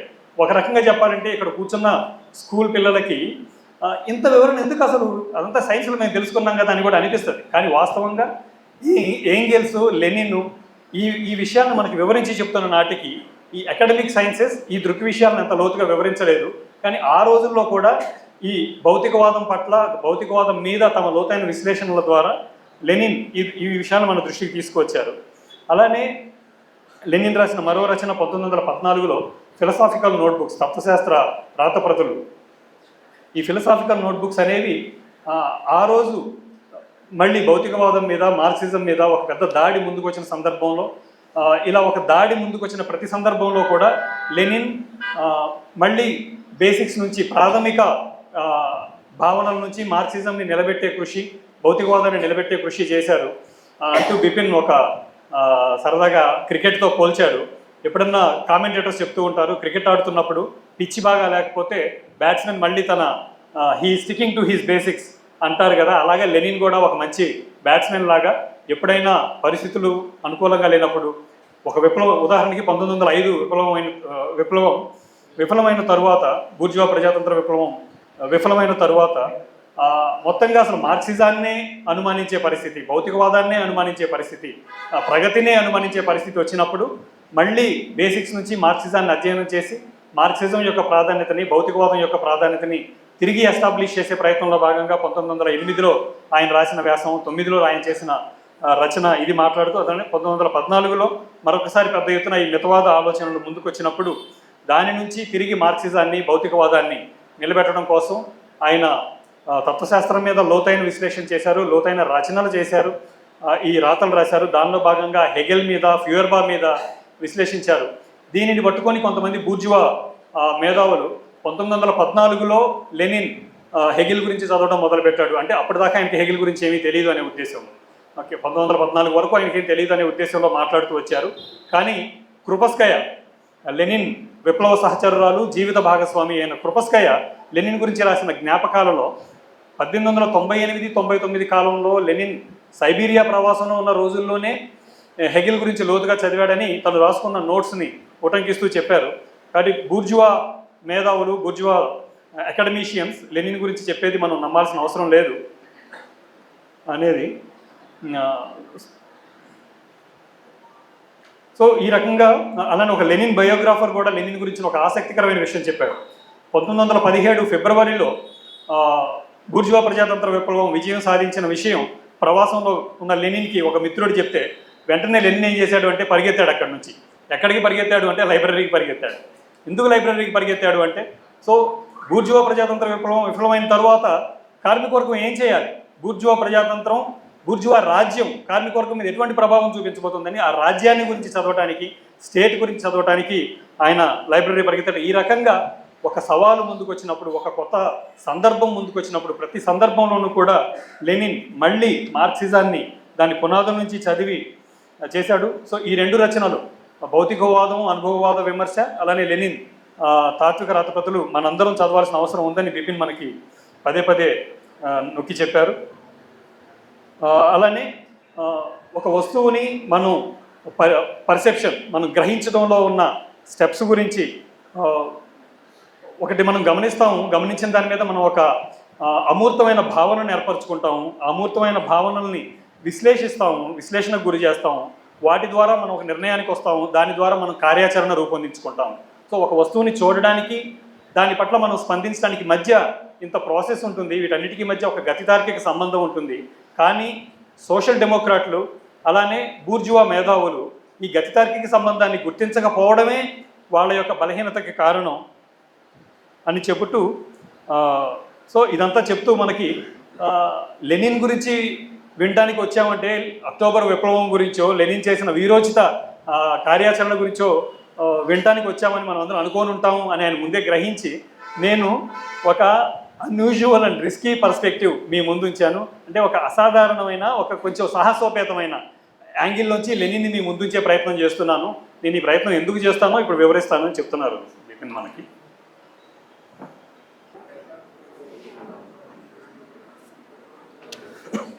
So, I would like to thank you for sitting through that second part of this talk on Lenin's philosophy. But I believe that an idea of Lenin's philosophy, especially his militant materialism and his dialectical ideas, are absolutely essential to understand his politics. That is what I would like to do in this third part and final part of the talk. So in this third and final part, we will talk about Lenin's politics, but from the perspective of his philosophy or his interventions, political interventions in philosophy. Now what I would like to do in the next 15 to 20 minutes is to talk about Lenin's idea of a vanguard party, about his ideas on organization, and his in-depth analysis of opportunism, which is very important now for us from an Indian perspective. And if possible, I will touch upon his ideas of imperialism, which is very important, but I don't know whether I'll get time for that. I don't want to take more time than I am given. So, coming through the essence of Leninism and Lenin's intervention in philosophy and his philosophical notebooks, we come to Lenin's ideas on organization, on party. And the first question that we have to ask ourselves is, why a vanguard party? Why do we need a vanguard party? Because there are many variants of Marxists who claim that there is no need of a vanguard party. That they say that the idea of a vanguard party is not in Marx. It is an addition of Lenin, and it is a wrong addition. But what is the idea of a vanguard party? The idea of a vanguard party can be seen in view, in the perspective of the dialectical materialism of Lenin that I was just talking about. What Lenin says in his What is to be Done in 1902 is Lenin's main polemic, main pamphlet on organizational principles at the beginning. And in that, the main motivation of him in putting forward the idea of a vanguard party is that spontaneity of the masses is never enough. That is what Lenin says. the spontaneous sense of exploitation that working class has from its practice will never bring it to class consciousness. This is the idea of Lenin. This is just not the idea of Lenin, this was the Bolshevik idea in Russia, which Lenin developed in political as well as in philosophical ways. Because for a worker, because for an industrial worker, he or she will directly understand that they are being exploited. There's no question about that. But now, in the era of globalization, in the era of all-encompassing ideology of capitalism, even that has become impossible. Because in IT sector, for example, in banking sector, or in service sector, in educational sector, because nowadays even university professors have become working class from the perspective of Marx, in the sense that working class for Marx is not somebody who creates commodities. That is a wrong idea that academic economists have given us. Working class and creation of commodities, tangible commodities, has nothing to do with each other. Working class is a class from which surplus value is being extracted, that is it. Because if you read theories of surplus value from Marx, Marx criticizes Adam Smith for confusing the idea of working class, and he says that one is a proletariat if surplus value is being extracted from him. So you look at majority of doctors, majority of professors who work in private universities, private medical colleges, etc., and they are just working class. They work for a bourgeois system, and the bourgeois system gets its profit by extracting surplus value out of this. So the fact that service laborers are not working class, this idea which was developed as in the late philosophy, in the late political economy of what is called post-industrial theory, this is completely wrong. So what I was saying is that working class, industrial working class, direct working class will have a spontaneous idea that they are being exploited, but nowadays even that idea is not spontaneously getting developed. Because most of the service personnel, most of the erstwhile petty bourgeois people who have become working class don't even know that they are working class. Even if they know that they are working class, even if they know that they are being exploited, this will not directly take them to class consciousness. It will only take them, spontaneity will only take them, Lenin says in his What is to be Done, to what he calls trade union consciousness. This is the word which is used by Lenin, trade union consciousness. Trade union consciousness is when working class thinks that I am not being paid enough, I am being exploited, I need more money, I am overworked. These everybody thinks. This is what is called trade union consciousness. But to bring about, to elevate this to working class consciousness, to proletarian class consciousness, you need to abstract from experience. This is where the dialectical thinking of Lenin comes into his political thinking. I have to tell you that What is to be Done was written in 1902, 1903, and philosophical notebooks was only penned down in 1914. But even when What is to be Done was written, Lenin had a clear dialectical perspective of how consciousness arises, even in politics. So you are conscious about being exploited, but that doesn't elevate you to working class consciousness. That needs scientific abstraction, scientific study of capitalism as a system of surplus value, as the bedrock of capitalism.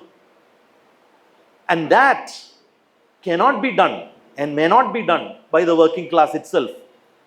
That needs professional revolutionaries. That is the word that Lenin uses in What is to be Done. Professional revolutionaries to do this job. And the vanguard party, Althusser says, by taking the Leninist idea that in this sense the vanguard party is a tangible embodiment of proletarian class consciousness. It is a tangible embodiment of proletarian class consciousness which does not come to the working class spontaneously. So this idea of the need for working class, of the limitation of spontaneity, can be linked directly to the idea of cognition that I just quoted to you.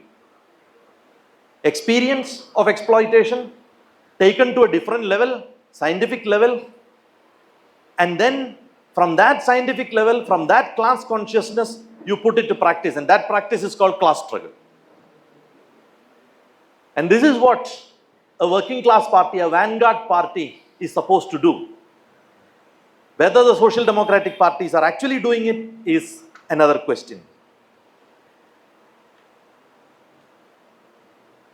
So, this idea of vanguard party, this idea of vanguard party being the embodiment of proletarian consciousness, class consciousness, follows the dialectical scheme that I have just explained to you in the second section. Now, the second idea is, yes, there should be a vanguard party, but what about the organizational principle of a vanguard party? For a vanguard party, there can be many organizational principles. It can be organized in many ways. And that's a particular way in which Leninist vanguard parties are organized. Why such a way? Why such discipline? Why democratic centralism? Why this particular organizational way rather than some other way? Lenin says in one place that proletarian parties are not debating clubs. We are not here to debate because debates will never end. Consciousness, this is again dialectical. This is what my point is this. Almost everything that Lenin says of meaning is completely dialectical, because it is a dialectical idea that consciousness will never fully grasp objective reality. The full grasp of objective reality is an unending process. Different aspects of objective reality, finer and finer aspects of objective reality will keep appearing. And we can forever debate about these things. But that's not the point. We have to act. So in this way, this idea is very dialectical of a vanguard party, and then it goes to organization. Now, the Leninist organizational principle, we don't have time to go into the organizational principles as yet, but we go to the motivation of this organizational principle. What is the motivation of the organizational principle? The need for organizational principle. It is that the vanguard party, the proletarian vanguard party, is working inside capitalism, inside the ideological setup of capitalism. And it is doing day-to-day work inside the working class in capitalism. And capitalism, as you know, is unlike any other mode of production. Its ideology is all-encompassing. Our everyday lives, even small things in our everyday life, is informed by the ideology of capitalism, capitalist ideology. So when a vanguard party works for the working class, tries to become the embodiment of working class consciousness in such an ideological setup, when it does day-to-day work in capitalism, there is always a possibility of it departing from its fundamentals, of the party losing the dialectical connection between day-to-day work and the final aim. Here we are back to where we started from.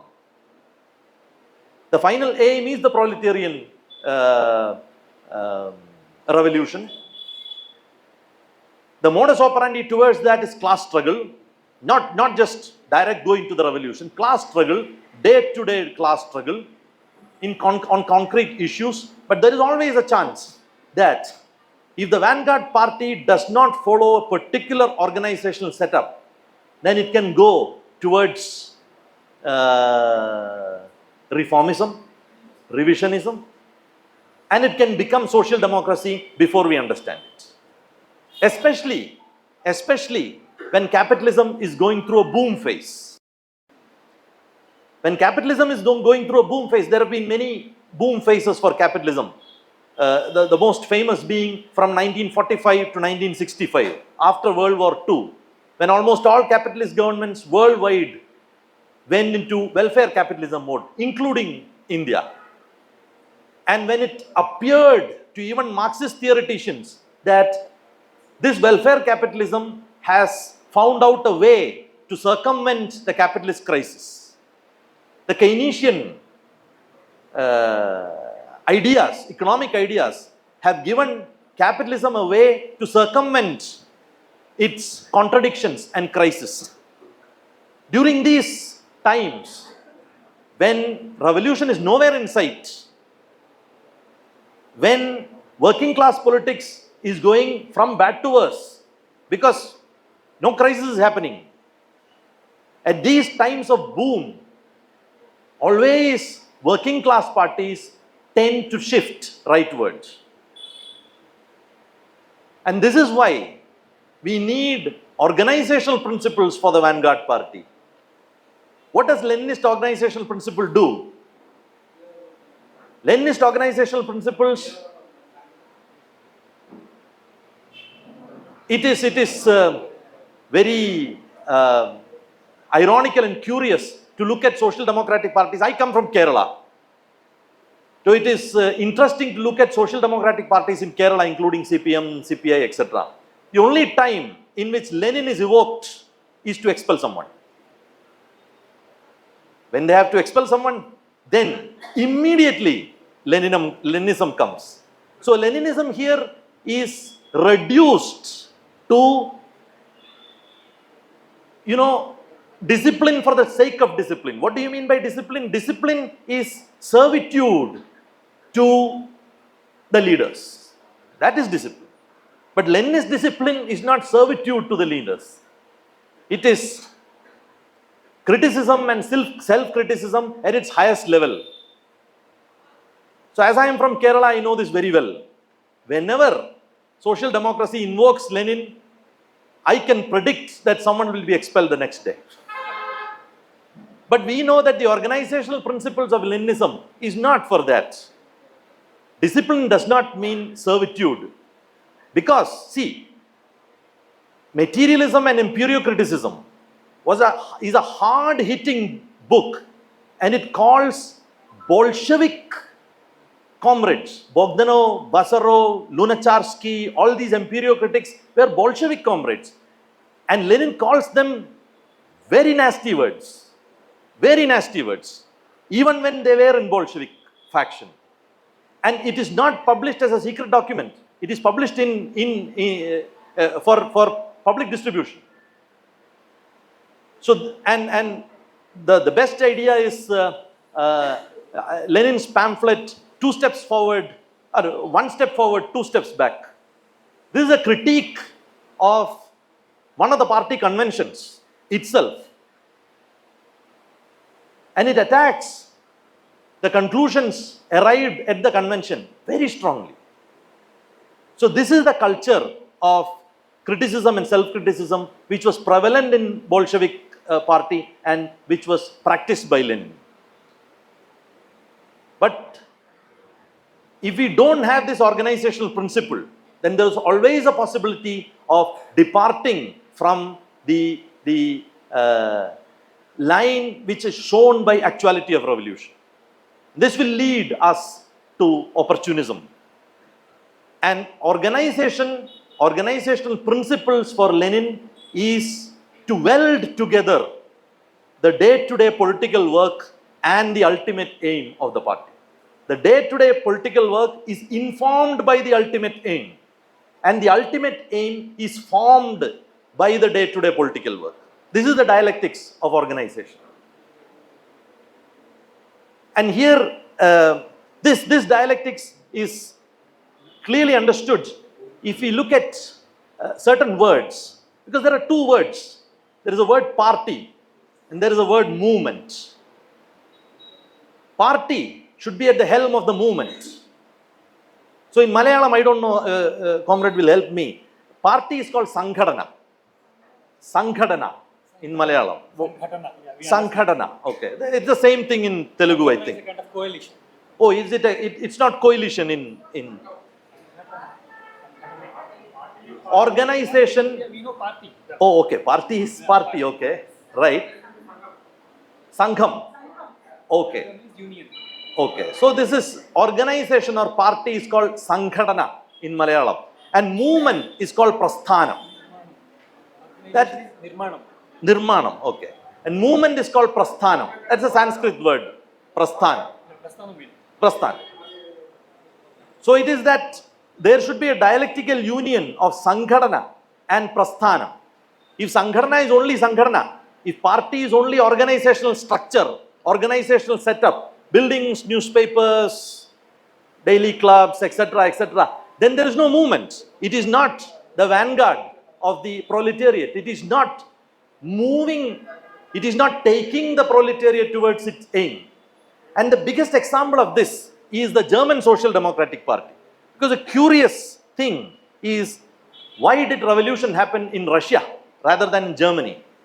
Germany had 10 times more powerful Marxist Communist Party than Russia. But still it did not happen in Germany, it happened in Russia. Of course, there are other reasons for that related to imperialism also, but there is a subjective reason to that. Because the German Social Democratic Party had become thoroughly reformist. Thoroughly reformist. That is why at last Rosa Luxemburg and Karl Liebknecht had to create another Spartacus lead and try for a revolution. They were defeated by the German Social Democratic Party. Rosa Luxemburg was killed by the German Social Democratic Party, reformist party. So the situation in the German Social Democratic Party around 1900 is described by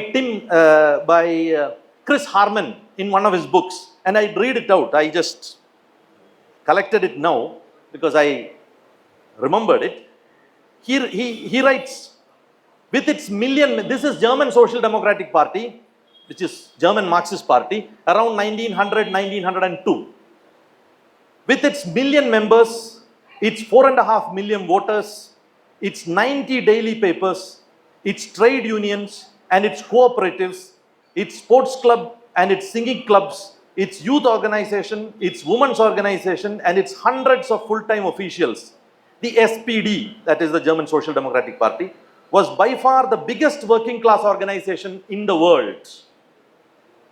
But decades of working through legal aid schemes and insurance schemes, of intervention in the state-run labor exchanges, above all, of electoral activities, inevitably had an effect on the party membership.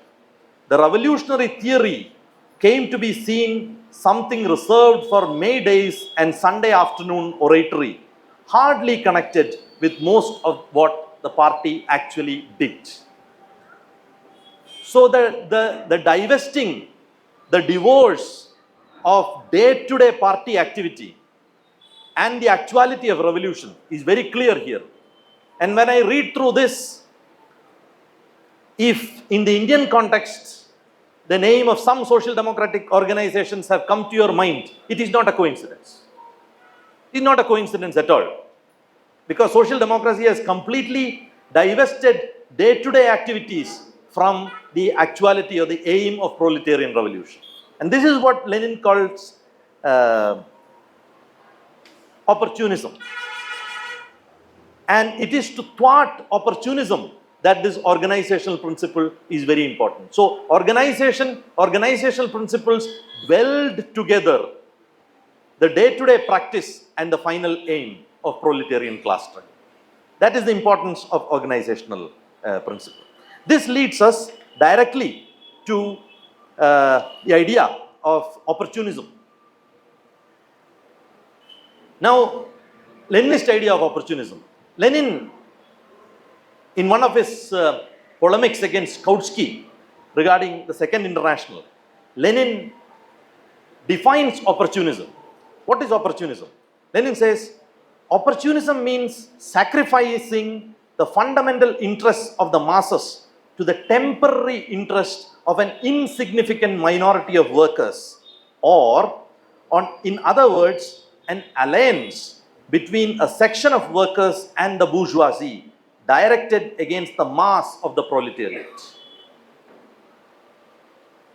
So, opportunism for Lenin means it is the alliance between the bourgeoisie and a section of workers, and this section of workers or worker professionals or party leadership. This is what Lenin in that context calls labor aristocracy. It is this unholy alliance that brings about opportunism in party ranks or in the ranks of proletarian movements. And this happens because, as I told you before, whenever there is opportunism of any social democratic party, there is an illusion from its supporters and naive sympathizers that such opportunism is coming because of the wrong ideas, wrong mentality of the party leadership. This is what is actually assumed.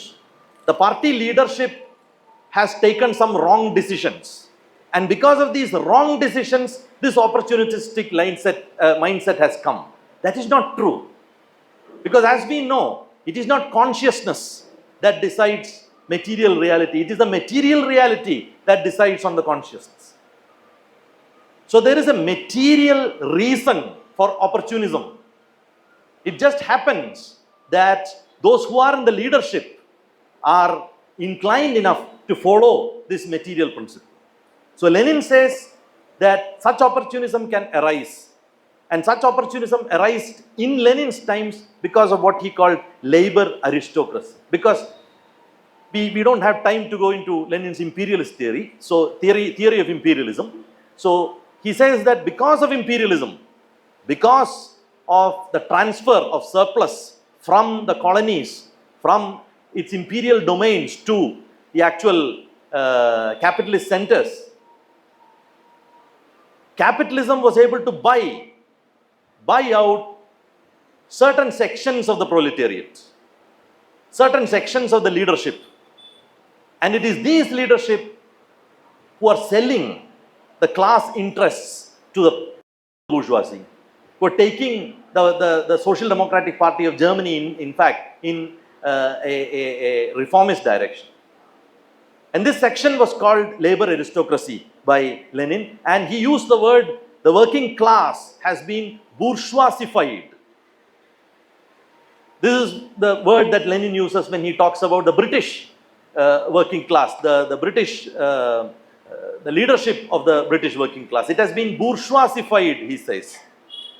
And in Indian situation, these ideas about organization, the dialectical welding together of day-to-day issues and your aim, and in the absence of that, the deviation to opportunism is very clear in the Indian setup in social democratic parties. So when there was a crisis of social democracy in India, after I think the 2014 parliament elections, after UPA 2, after the 2014 parliamentary elections, in which left lost the majority of seats, again Professor Prabhat Patnaik wrote an article in the Hindu saying, what is right for the left? And he said that the problem with the left right now is that it is not ready to let go of Lenin. He said this, I am not making this up, you can see the article. So he said that the problem with Indian left is that it is not ready to let go of Lenin. Leninism has been superseded. Leninism is not valid right now, and we have to let go of Leninism. We have to go through the path of alliances. By alliances, he means alliances with bourgeois parties, of course. But this is the wrong way of seeing that. It is the other way around, in fact.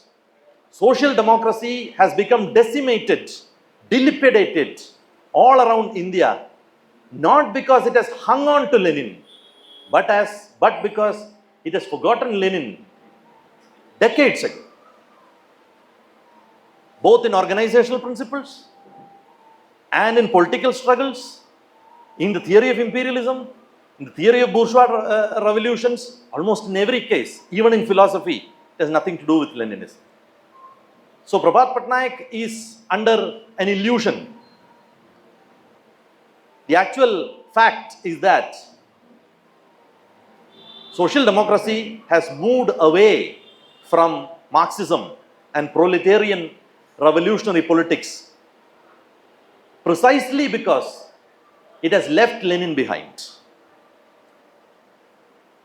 So what I wanted to tell you, I do not have time to go to imperialism now, and I will not do that. I will not test your patience with that.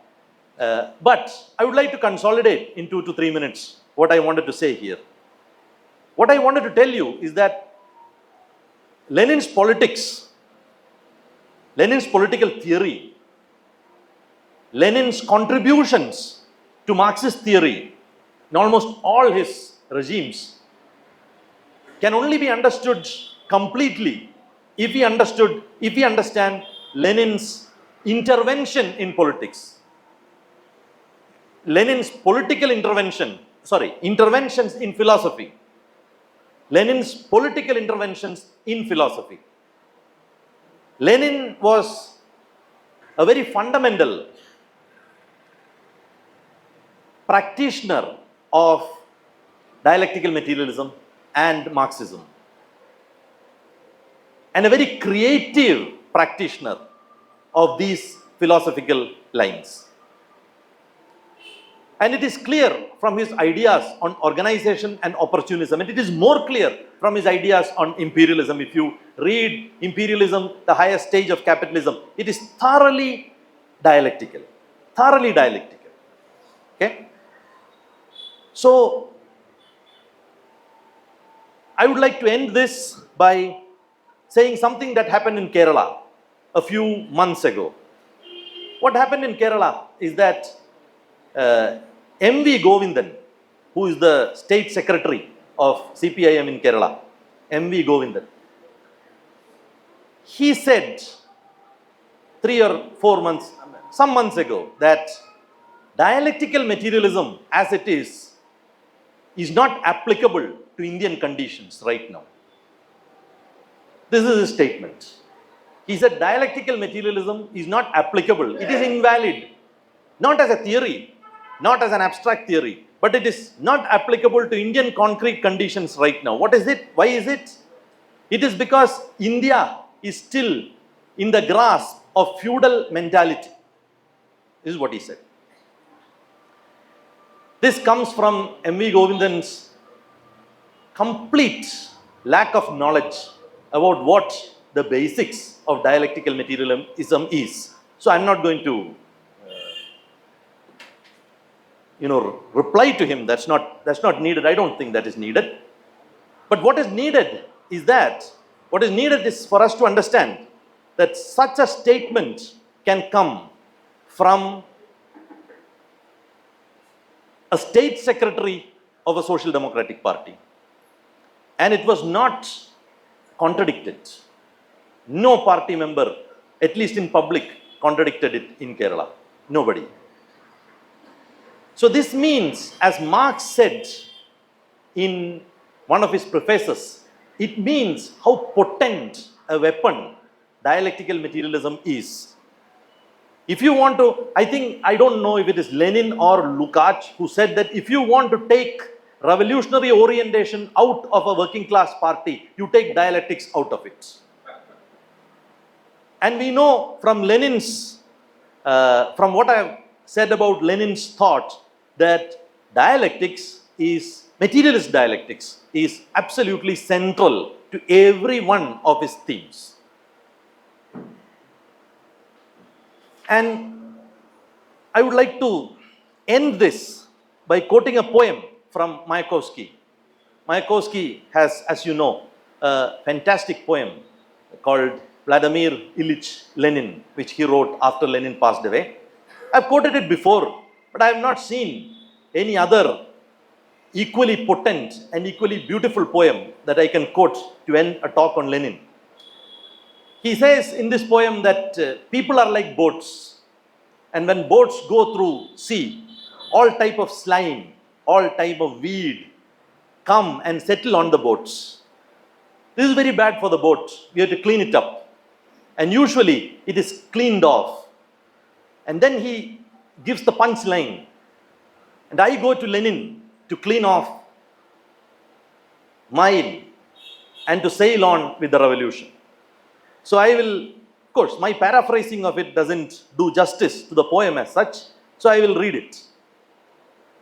Mayakovsky sings, "People are boats, although on land. While life is being roughed, all species of trash from the rocks and the sand stick to the side of our craft. But then, having broken through the storm's mad froth, one sits in the sun for a time and cleans off the tousled seaweed growth and oozy jellyfish slime. I go to Lenin to clean off mine and to sail on with the revolution." Thank you very much.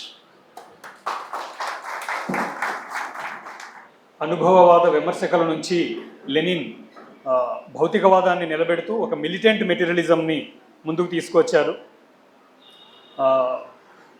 అలాగే Lenin party నిర్మాణం గురించిన Lenin భావనలు ఈరోజు చాలా విలువైనవి.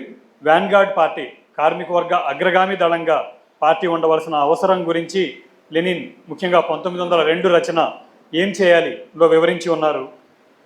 దానిలో ప్రధానంగా Lenin ప్రాప్తకాలజ్ఞత, అప్పటికప్పుడు పుట్టుకొచ్చే ఉద్యమాలు, అన్రెస్ట్, దీని గురించి ప్రస్తావిస్తూ ఇప్పుడు ఈ సరుకులు ఉత్పత్తి చేసే పరిశ్రమల్లో ఉండే కార్మిక వర్గం అనే ఒక కుదించబడిన అర్థంలో మాట్లాడుతూ ఉన్నారు. బట్ వాస్తవంగా అదనపు విలువను ఉత్పత్తి చేసే ప్రతి ఒక్కళ్ళు కార్మికుడే. అది వస్తువు ఉత్పత్తి రంగం కావచ్చు, సేవల రంగం కావచ్చు, ఒక కార్పొరేట్ ఆసుపత్రిలో పనిచేసే డాక్టర్ అయినా, ఒక కార్పొరేట్ లీగల్ ఫామ్లో పనిచేసే లాయర్ అయినా, ఒక ఐటీ ఎంప్లాయీ అయినా, వీళ్ళందరూ కార్మికులే అనే విషయాన్ని మనకు ఒకసారి కాన్షియస్గా గుర్తు చేస్తూ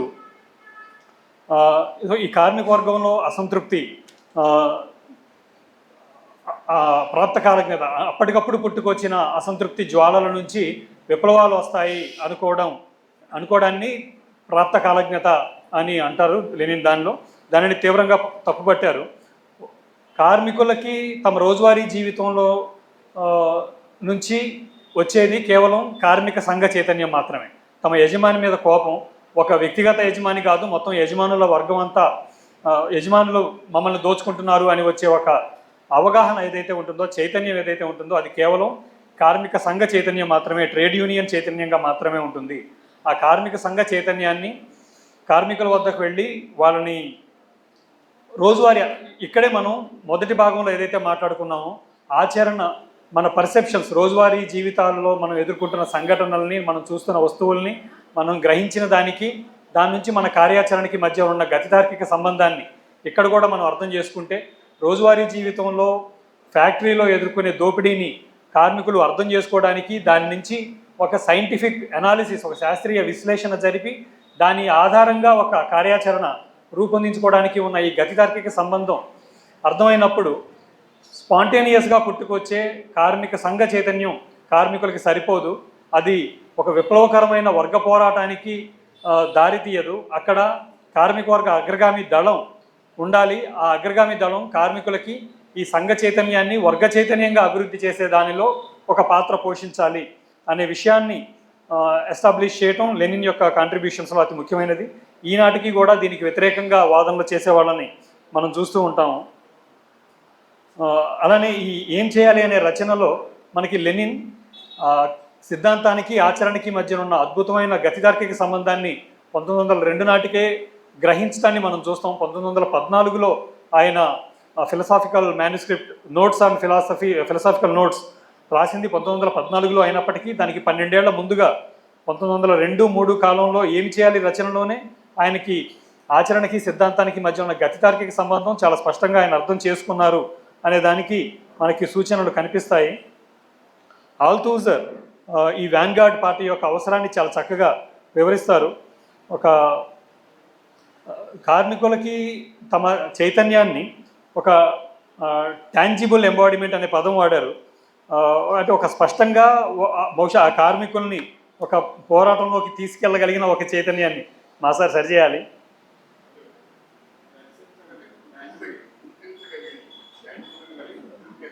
ఓకే, ఒక గుర్తించదగిన టాంజిబుల్ ఎంబాడిమెంట్ అంటే రోజువారీ జీవితం నుంచి వచ్చే ఆలోచన ఒక అబ్స్ట్రాక్ట్ ఐడియా అనుకున్నాం కదా ఇందాక మనం స్టెప్స్ మాట్లాడుకుంటున్నప్పుడు. రోజువారీ జీవితంలో మనకి ఏ అనుభవాలు, మనం చూసే దృగ్విషయాలు ఒక అబ్స్ట్రాక్ట్ ఆలోచన మాత్రమే కలిగించగలుగుతాయి. ఒక అమూర్త భావన, ఆ అమూర్త భావన మీద జరిగిన ఒక శాస్త్రీయ విశ్లేషణ ద్వారా మాత్రమే మనం ఒక సరైన నిర్ధారణలకు వస్తాము.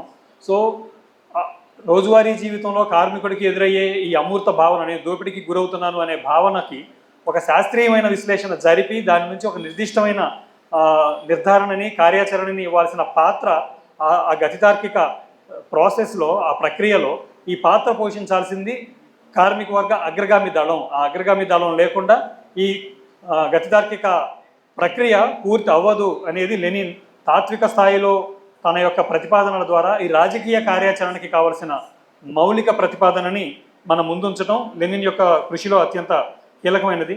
అలానే ఈ వ్యాన్గార్డ్ పార్టీ ఎటువంటి సూత్రాల ఆధారంగా పనిచేయాలి?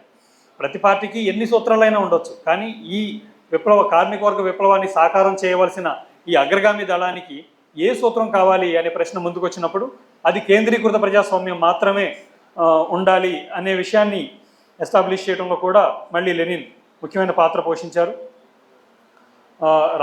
కమ్యూనిస్ట్ పార్టీ అనేది ఒక నిరంతరం చర్చించుకుంటూ పోయే ఒక డిబేట్ క్లబ్ కాదు. ఎందుకంటే చర్చ, మన యొక్క అవగాహన పరిపుష్టం అవ్వడం అనేది ఎప్పటికీ కొనసాగుతూ ఉండే ప్రక్రియ. ఏ ఒక్క పాయింట్లో కూడా ఒకనొక క్షణాన ఒక విషయాన్ని గురించిన మన అవగాహన పూర్తయింది అని మనం ఎప్పటికీ చెప్పలేము. మరి రాజకీయ పార్టీ, కార్మికవర్గ పార్టీ చేయాల్సిన పని ఏంటి అంటే డిబేట్ క్లబ్ లాగా నిరంతరం చర్చోపచర్చలు జరపడం కాదు. ఆనాటికి ఉన్న అవగాహన మేరకు కేంద్రీకృత ప్రజాస్వామ్య సూత్రం ఆధారంగా విప్లవ కార్యాచరణని నిర్ధారించుకోవడమే కార్మికవర్గ పార్టీకి ఈ కేంద్రీకృత ప్రజాస్వామ్యం అనే సూత్రం చేసి పెట్టే మేలు.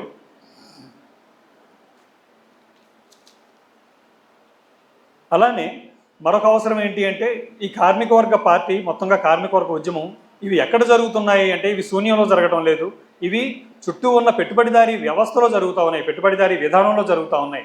కాబట్టి నిరంతరం ఈ పెట్టుబడిదారీ వ్యవస్థ, దానిలో ఉండే భావజాలం ఈ కార్మిక వర్గం మీద, కార్మికవర్గ నాయకత్వం మీద తన ప్రభావాన్ని చూపుతుంది. మనం మొదట్లో ఏదైతే మాట్లాడుకున్నామో యాక్చువాలిటీ ఆఫ్ రివల్యూషన్, విప్లవం మన అంతిమ లక్ష్యం అనే అవగాహన మనకి ఉండాలి. ఆ ప్రయాణం మనం చేస్తూ ఉండాలి. కానీ నిరంతరం ఆ విప్లవం మన అంతిమ లక్ష్యం అనే అవగాహన నుంచి నాయకత్వాన్ని పక్కకి లాగేదానికోసం చుట్టూ ఉన్న పెట్టుబడిదారీ వ్యవస్థ అనేక రకమైన పరిస్థితుల్ని మన ముందు ఉంచుతుంది. కాబట్టి దీని నుంచి కార్మిక వర్గాన్ని రక్షించడానికి ఆ యాక్చువాలిటీ ఆఫ్ రివల్యూషన్, విప్లవం వైపుగా పార్టీని నడపడానికి కూడా ఈ కేంద్రీకృత ప్రజాస్వామ్యం అనేది అత్యంత పదునైన, విలువైన ఆయుధంగా ఉంటుంది. మరీ ముఖ్యంగా ఇలా బూర్జువా వర్గం తన ప్రభావాన్ని కార్మిక వర్గ నాయకత్వం మీద ఎప్పుడు చూపించగలదు అంటే పెట్టుబడిదారీ విధానంలో చాలా బూమ్ నడుస్తూ ఉన్నప్పుడు, చాలా మిగులు చాలా ఎక్కువగా ఉండి సంక్షేమ విధానాలు అవలంబించగలిగినంత మిగులుని పెట్టుబడిదారీ విధానం కలిగి ఉన్నప్పుడు. అలానే కనుచూపు మేరలో విప్లవం లేదు, ఇప్పుడు విప్లవకరంగా కార్మికవర్గం లేదు. ఈ రెండు సంభావ్యతలు, ఈ రెండు పాసిబిలిటీ, ఈ రెండు ఎప్పుడైతే ఉంటాయో, ఒకవైపున పెట్టుబడిదారీ వర్గం దగ్గర మిగులుంది, అది సంక్షేమ కార్యక్రమాలు అమలు చేయగలదు. మరొక వైపున కార్మిక వర్గం విప్లవానికి సిద్ధంగా లేదు, కనుచూపు మేరలో లేదు. అంటే 2008కి ముందు, మన దేశంలో సంక్షోభం రావడానికి ముందు 2000 UPA 1 హయాంలో ఈ పరిస్థితిని మనం చూడొచ్చు. అటువంటప్పుడు ఈ కార్మిక వర్గం మీద బూర్జువా ప్రభావం రావడానికి, ఈ సోషల్ డెమోక్రటిక్ ధోరణులు ప్రబలడానికి అవకాశాలు ఉంటాయి. ఇటువంటి పరిస్థితి వాస్తవంగా భారతదేశ కమ్యూనిస్టుల్లో కూడా మనం చూస్తాము అని హెచ్చరించారు. సో ఇటువంటి అన్ని సందర్భాలలో లెనిన్ యొక్క రెండు సూత్రీకరణలు, కార్మిక వర్గ అగ్రగామి దళం, కేంద్రీకృత ప్రజాస్వామ్యం అనే ఈ రెండు కార్మిక వర్గానికి అత్యవసరమైనవి. అయితే లెనిన్ని పదే పదే తన అనుభవంలోంచి ఒక కేరళ ఉదాహరణ ఇచ్చారు మనకి. ఆమె కేరళలో ఏదైనా ఒక కమ్యూనిస్ట్ పార్టీ లెనిన్ గురించి మాట్లాడింది అంటే తెల్లారెవడో పార్టీ నుంచి సస్పెండ్ చేయబోతున్నాడని నాకు అర్థమైపోతుంది అని బిపిన్ అంటున్నారు. అంటే ఒక క్రమశిక్షణ చర్య తీసుకోవాల్సి వచ్చినప్పుడు మన పార్టీ ఎంత ఉక్కు క్రమశిక్షణ కలిగిన పార్టీయో తెలుసా, లెనిన్ ఆ రోజు అది చెప్పాడు అని చెప్పి అప్పుడు మాత్రం లెనిన్ని ఉటంకిస్తారు. రోజువారీ వర్గ పోరాటాల్లోనూ రాజకీయాల్లోనూ లెనినిజంకి మాత్రం దూరంగా ఉంటారు. అలానే వాళ్ళు మాట్లాడే క్రమశిక్షణ కూడా ఎటువంటి క్రమశిక్షణ? సర్విట్యూడ్, నాయకులకి గులాముగా ఉండే క్రమశిక్షణ మాత్రమే నాయకులు ఆశిస్తారు. అటువంటి గులాముగా ఉండే క్రమశిక్షణ లేనప్పుడు విచ్ఛిన్నకారులని ముద్రేసి బయటికి పంపించే ముందు లెనిన్ని ఆవాహన చేసుకుంటారు అని చెప్పి బిపిన్ మనకు చెప్తున్నారు. అలానే నిర్మాణం, ఉద్యమం, పార్టీ నిర్మాణం, పార్టీ రోజువారీ కార్యాచరణ, ఉద్యమం, ఈ రెండింటికి మధ్య ఉన్న గతితార్కిక సంబంధాన్ని కూడా అర్థం చేసుకోకపోతే నిర్మాణాలు పెరిగిపోతూనే ఉంటాయి, కొత్త కొత్త విజ్ఞాన కేంద్రాలు గుట్టుకొస్తూ ఉంటాయి, చాలా గొప్ప బాలోత్సవాలు, ఆ ఉత్సవాలు ఈ ఉత్సవాలు జరుగుతూ ఉంటాయి. కానీ విప్లవకర కమ్యూనిస్టు సిద్ధాంతం మాత్రం పార్టీలో ఎక్కడా కనిపించదు. సో పైపైన చూడడానికి నిర్మాణాలు పెరుగుతున్నట్లే కనిపిస్తుంది, కానీ దాని లోపల అంతఃసారం మాత్రం కృషించుకుపోతూ ఉంటుంది. ఇటువంటిది నేను మాట్లాడుతూ ఉన్నప్పుడు కుసుమ గారికి నవ్వొచ్చిందంటే, ఇంకొకరికి ఏదైనా గుర్తొచ్చిందంటే అది కాకతాళీయం కాదు, దాని వెనక ఒక కారణం ఉంది. ఈరోజు మన చుట్టూ నెలకొన్న పరిస్థితులే దానికి కారణం అని బిపిన్ చెప్పారు. అయితే మరి దీనికి కారణం ఏంటి? దీన్నే అవకాశవాదం అన్నారు బిపిన్.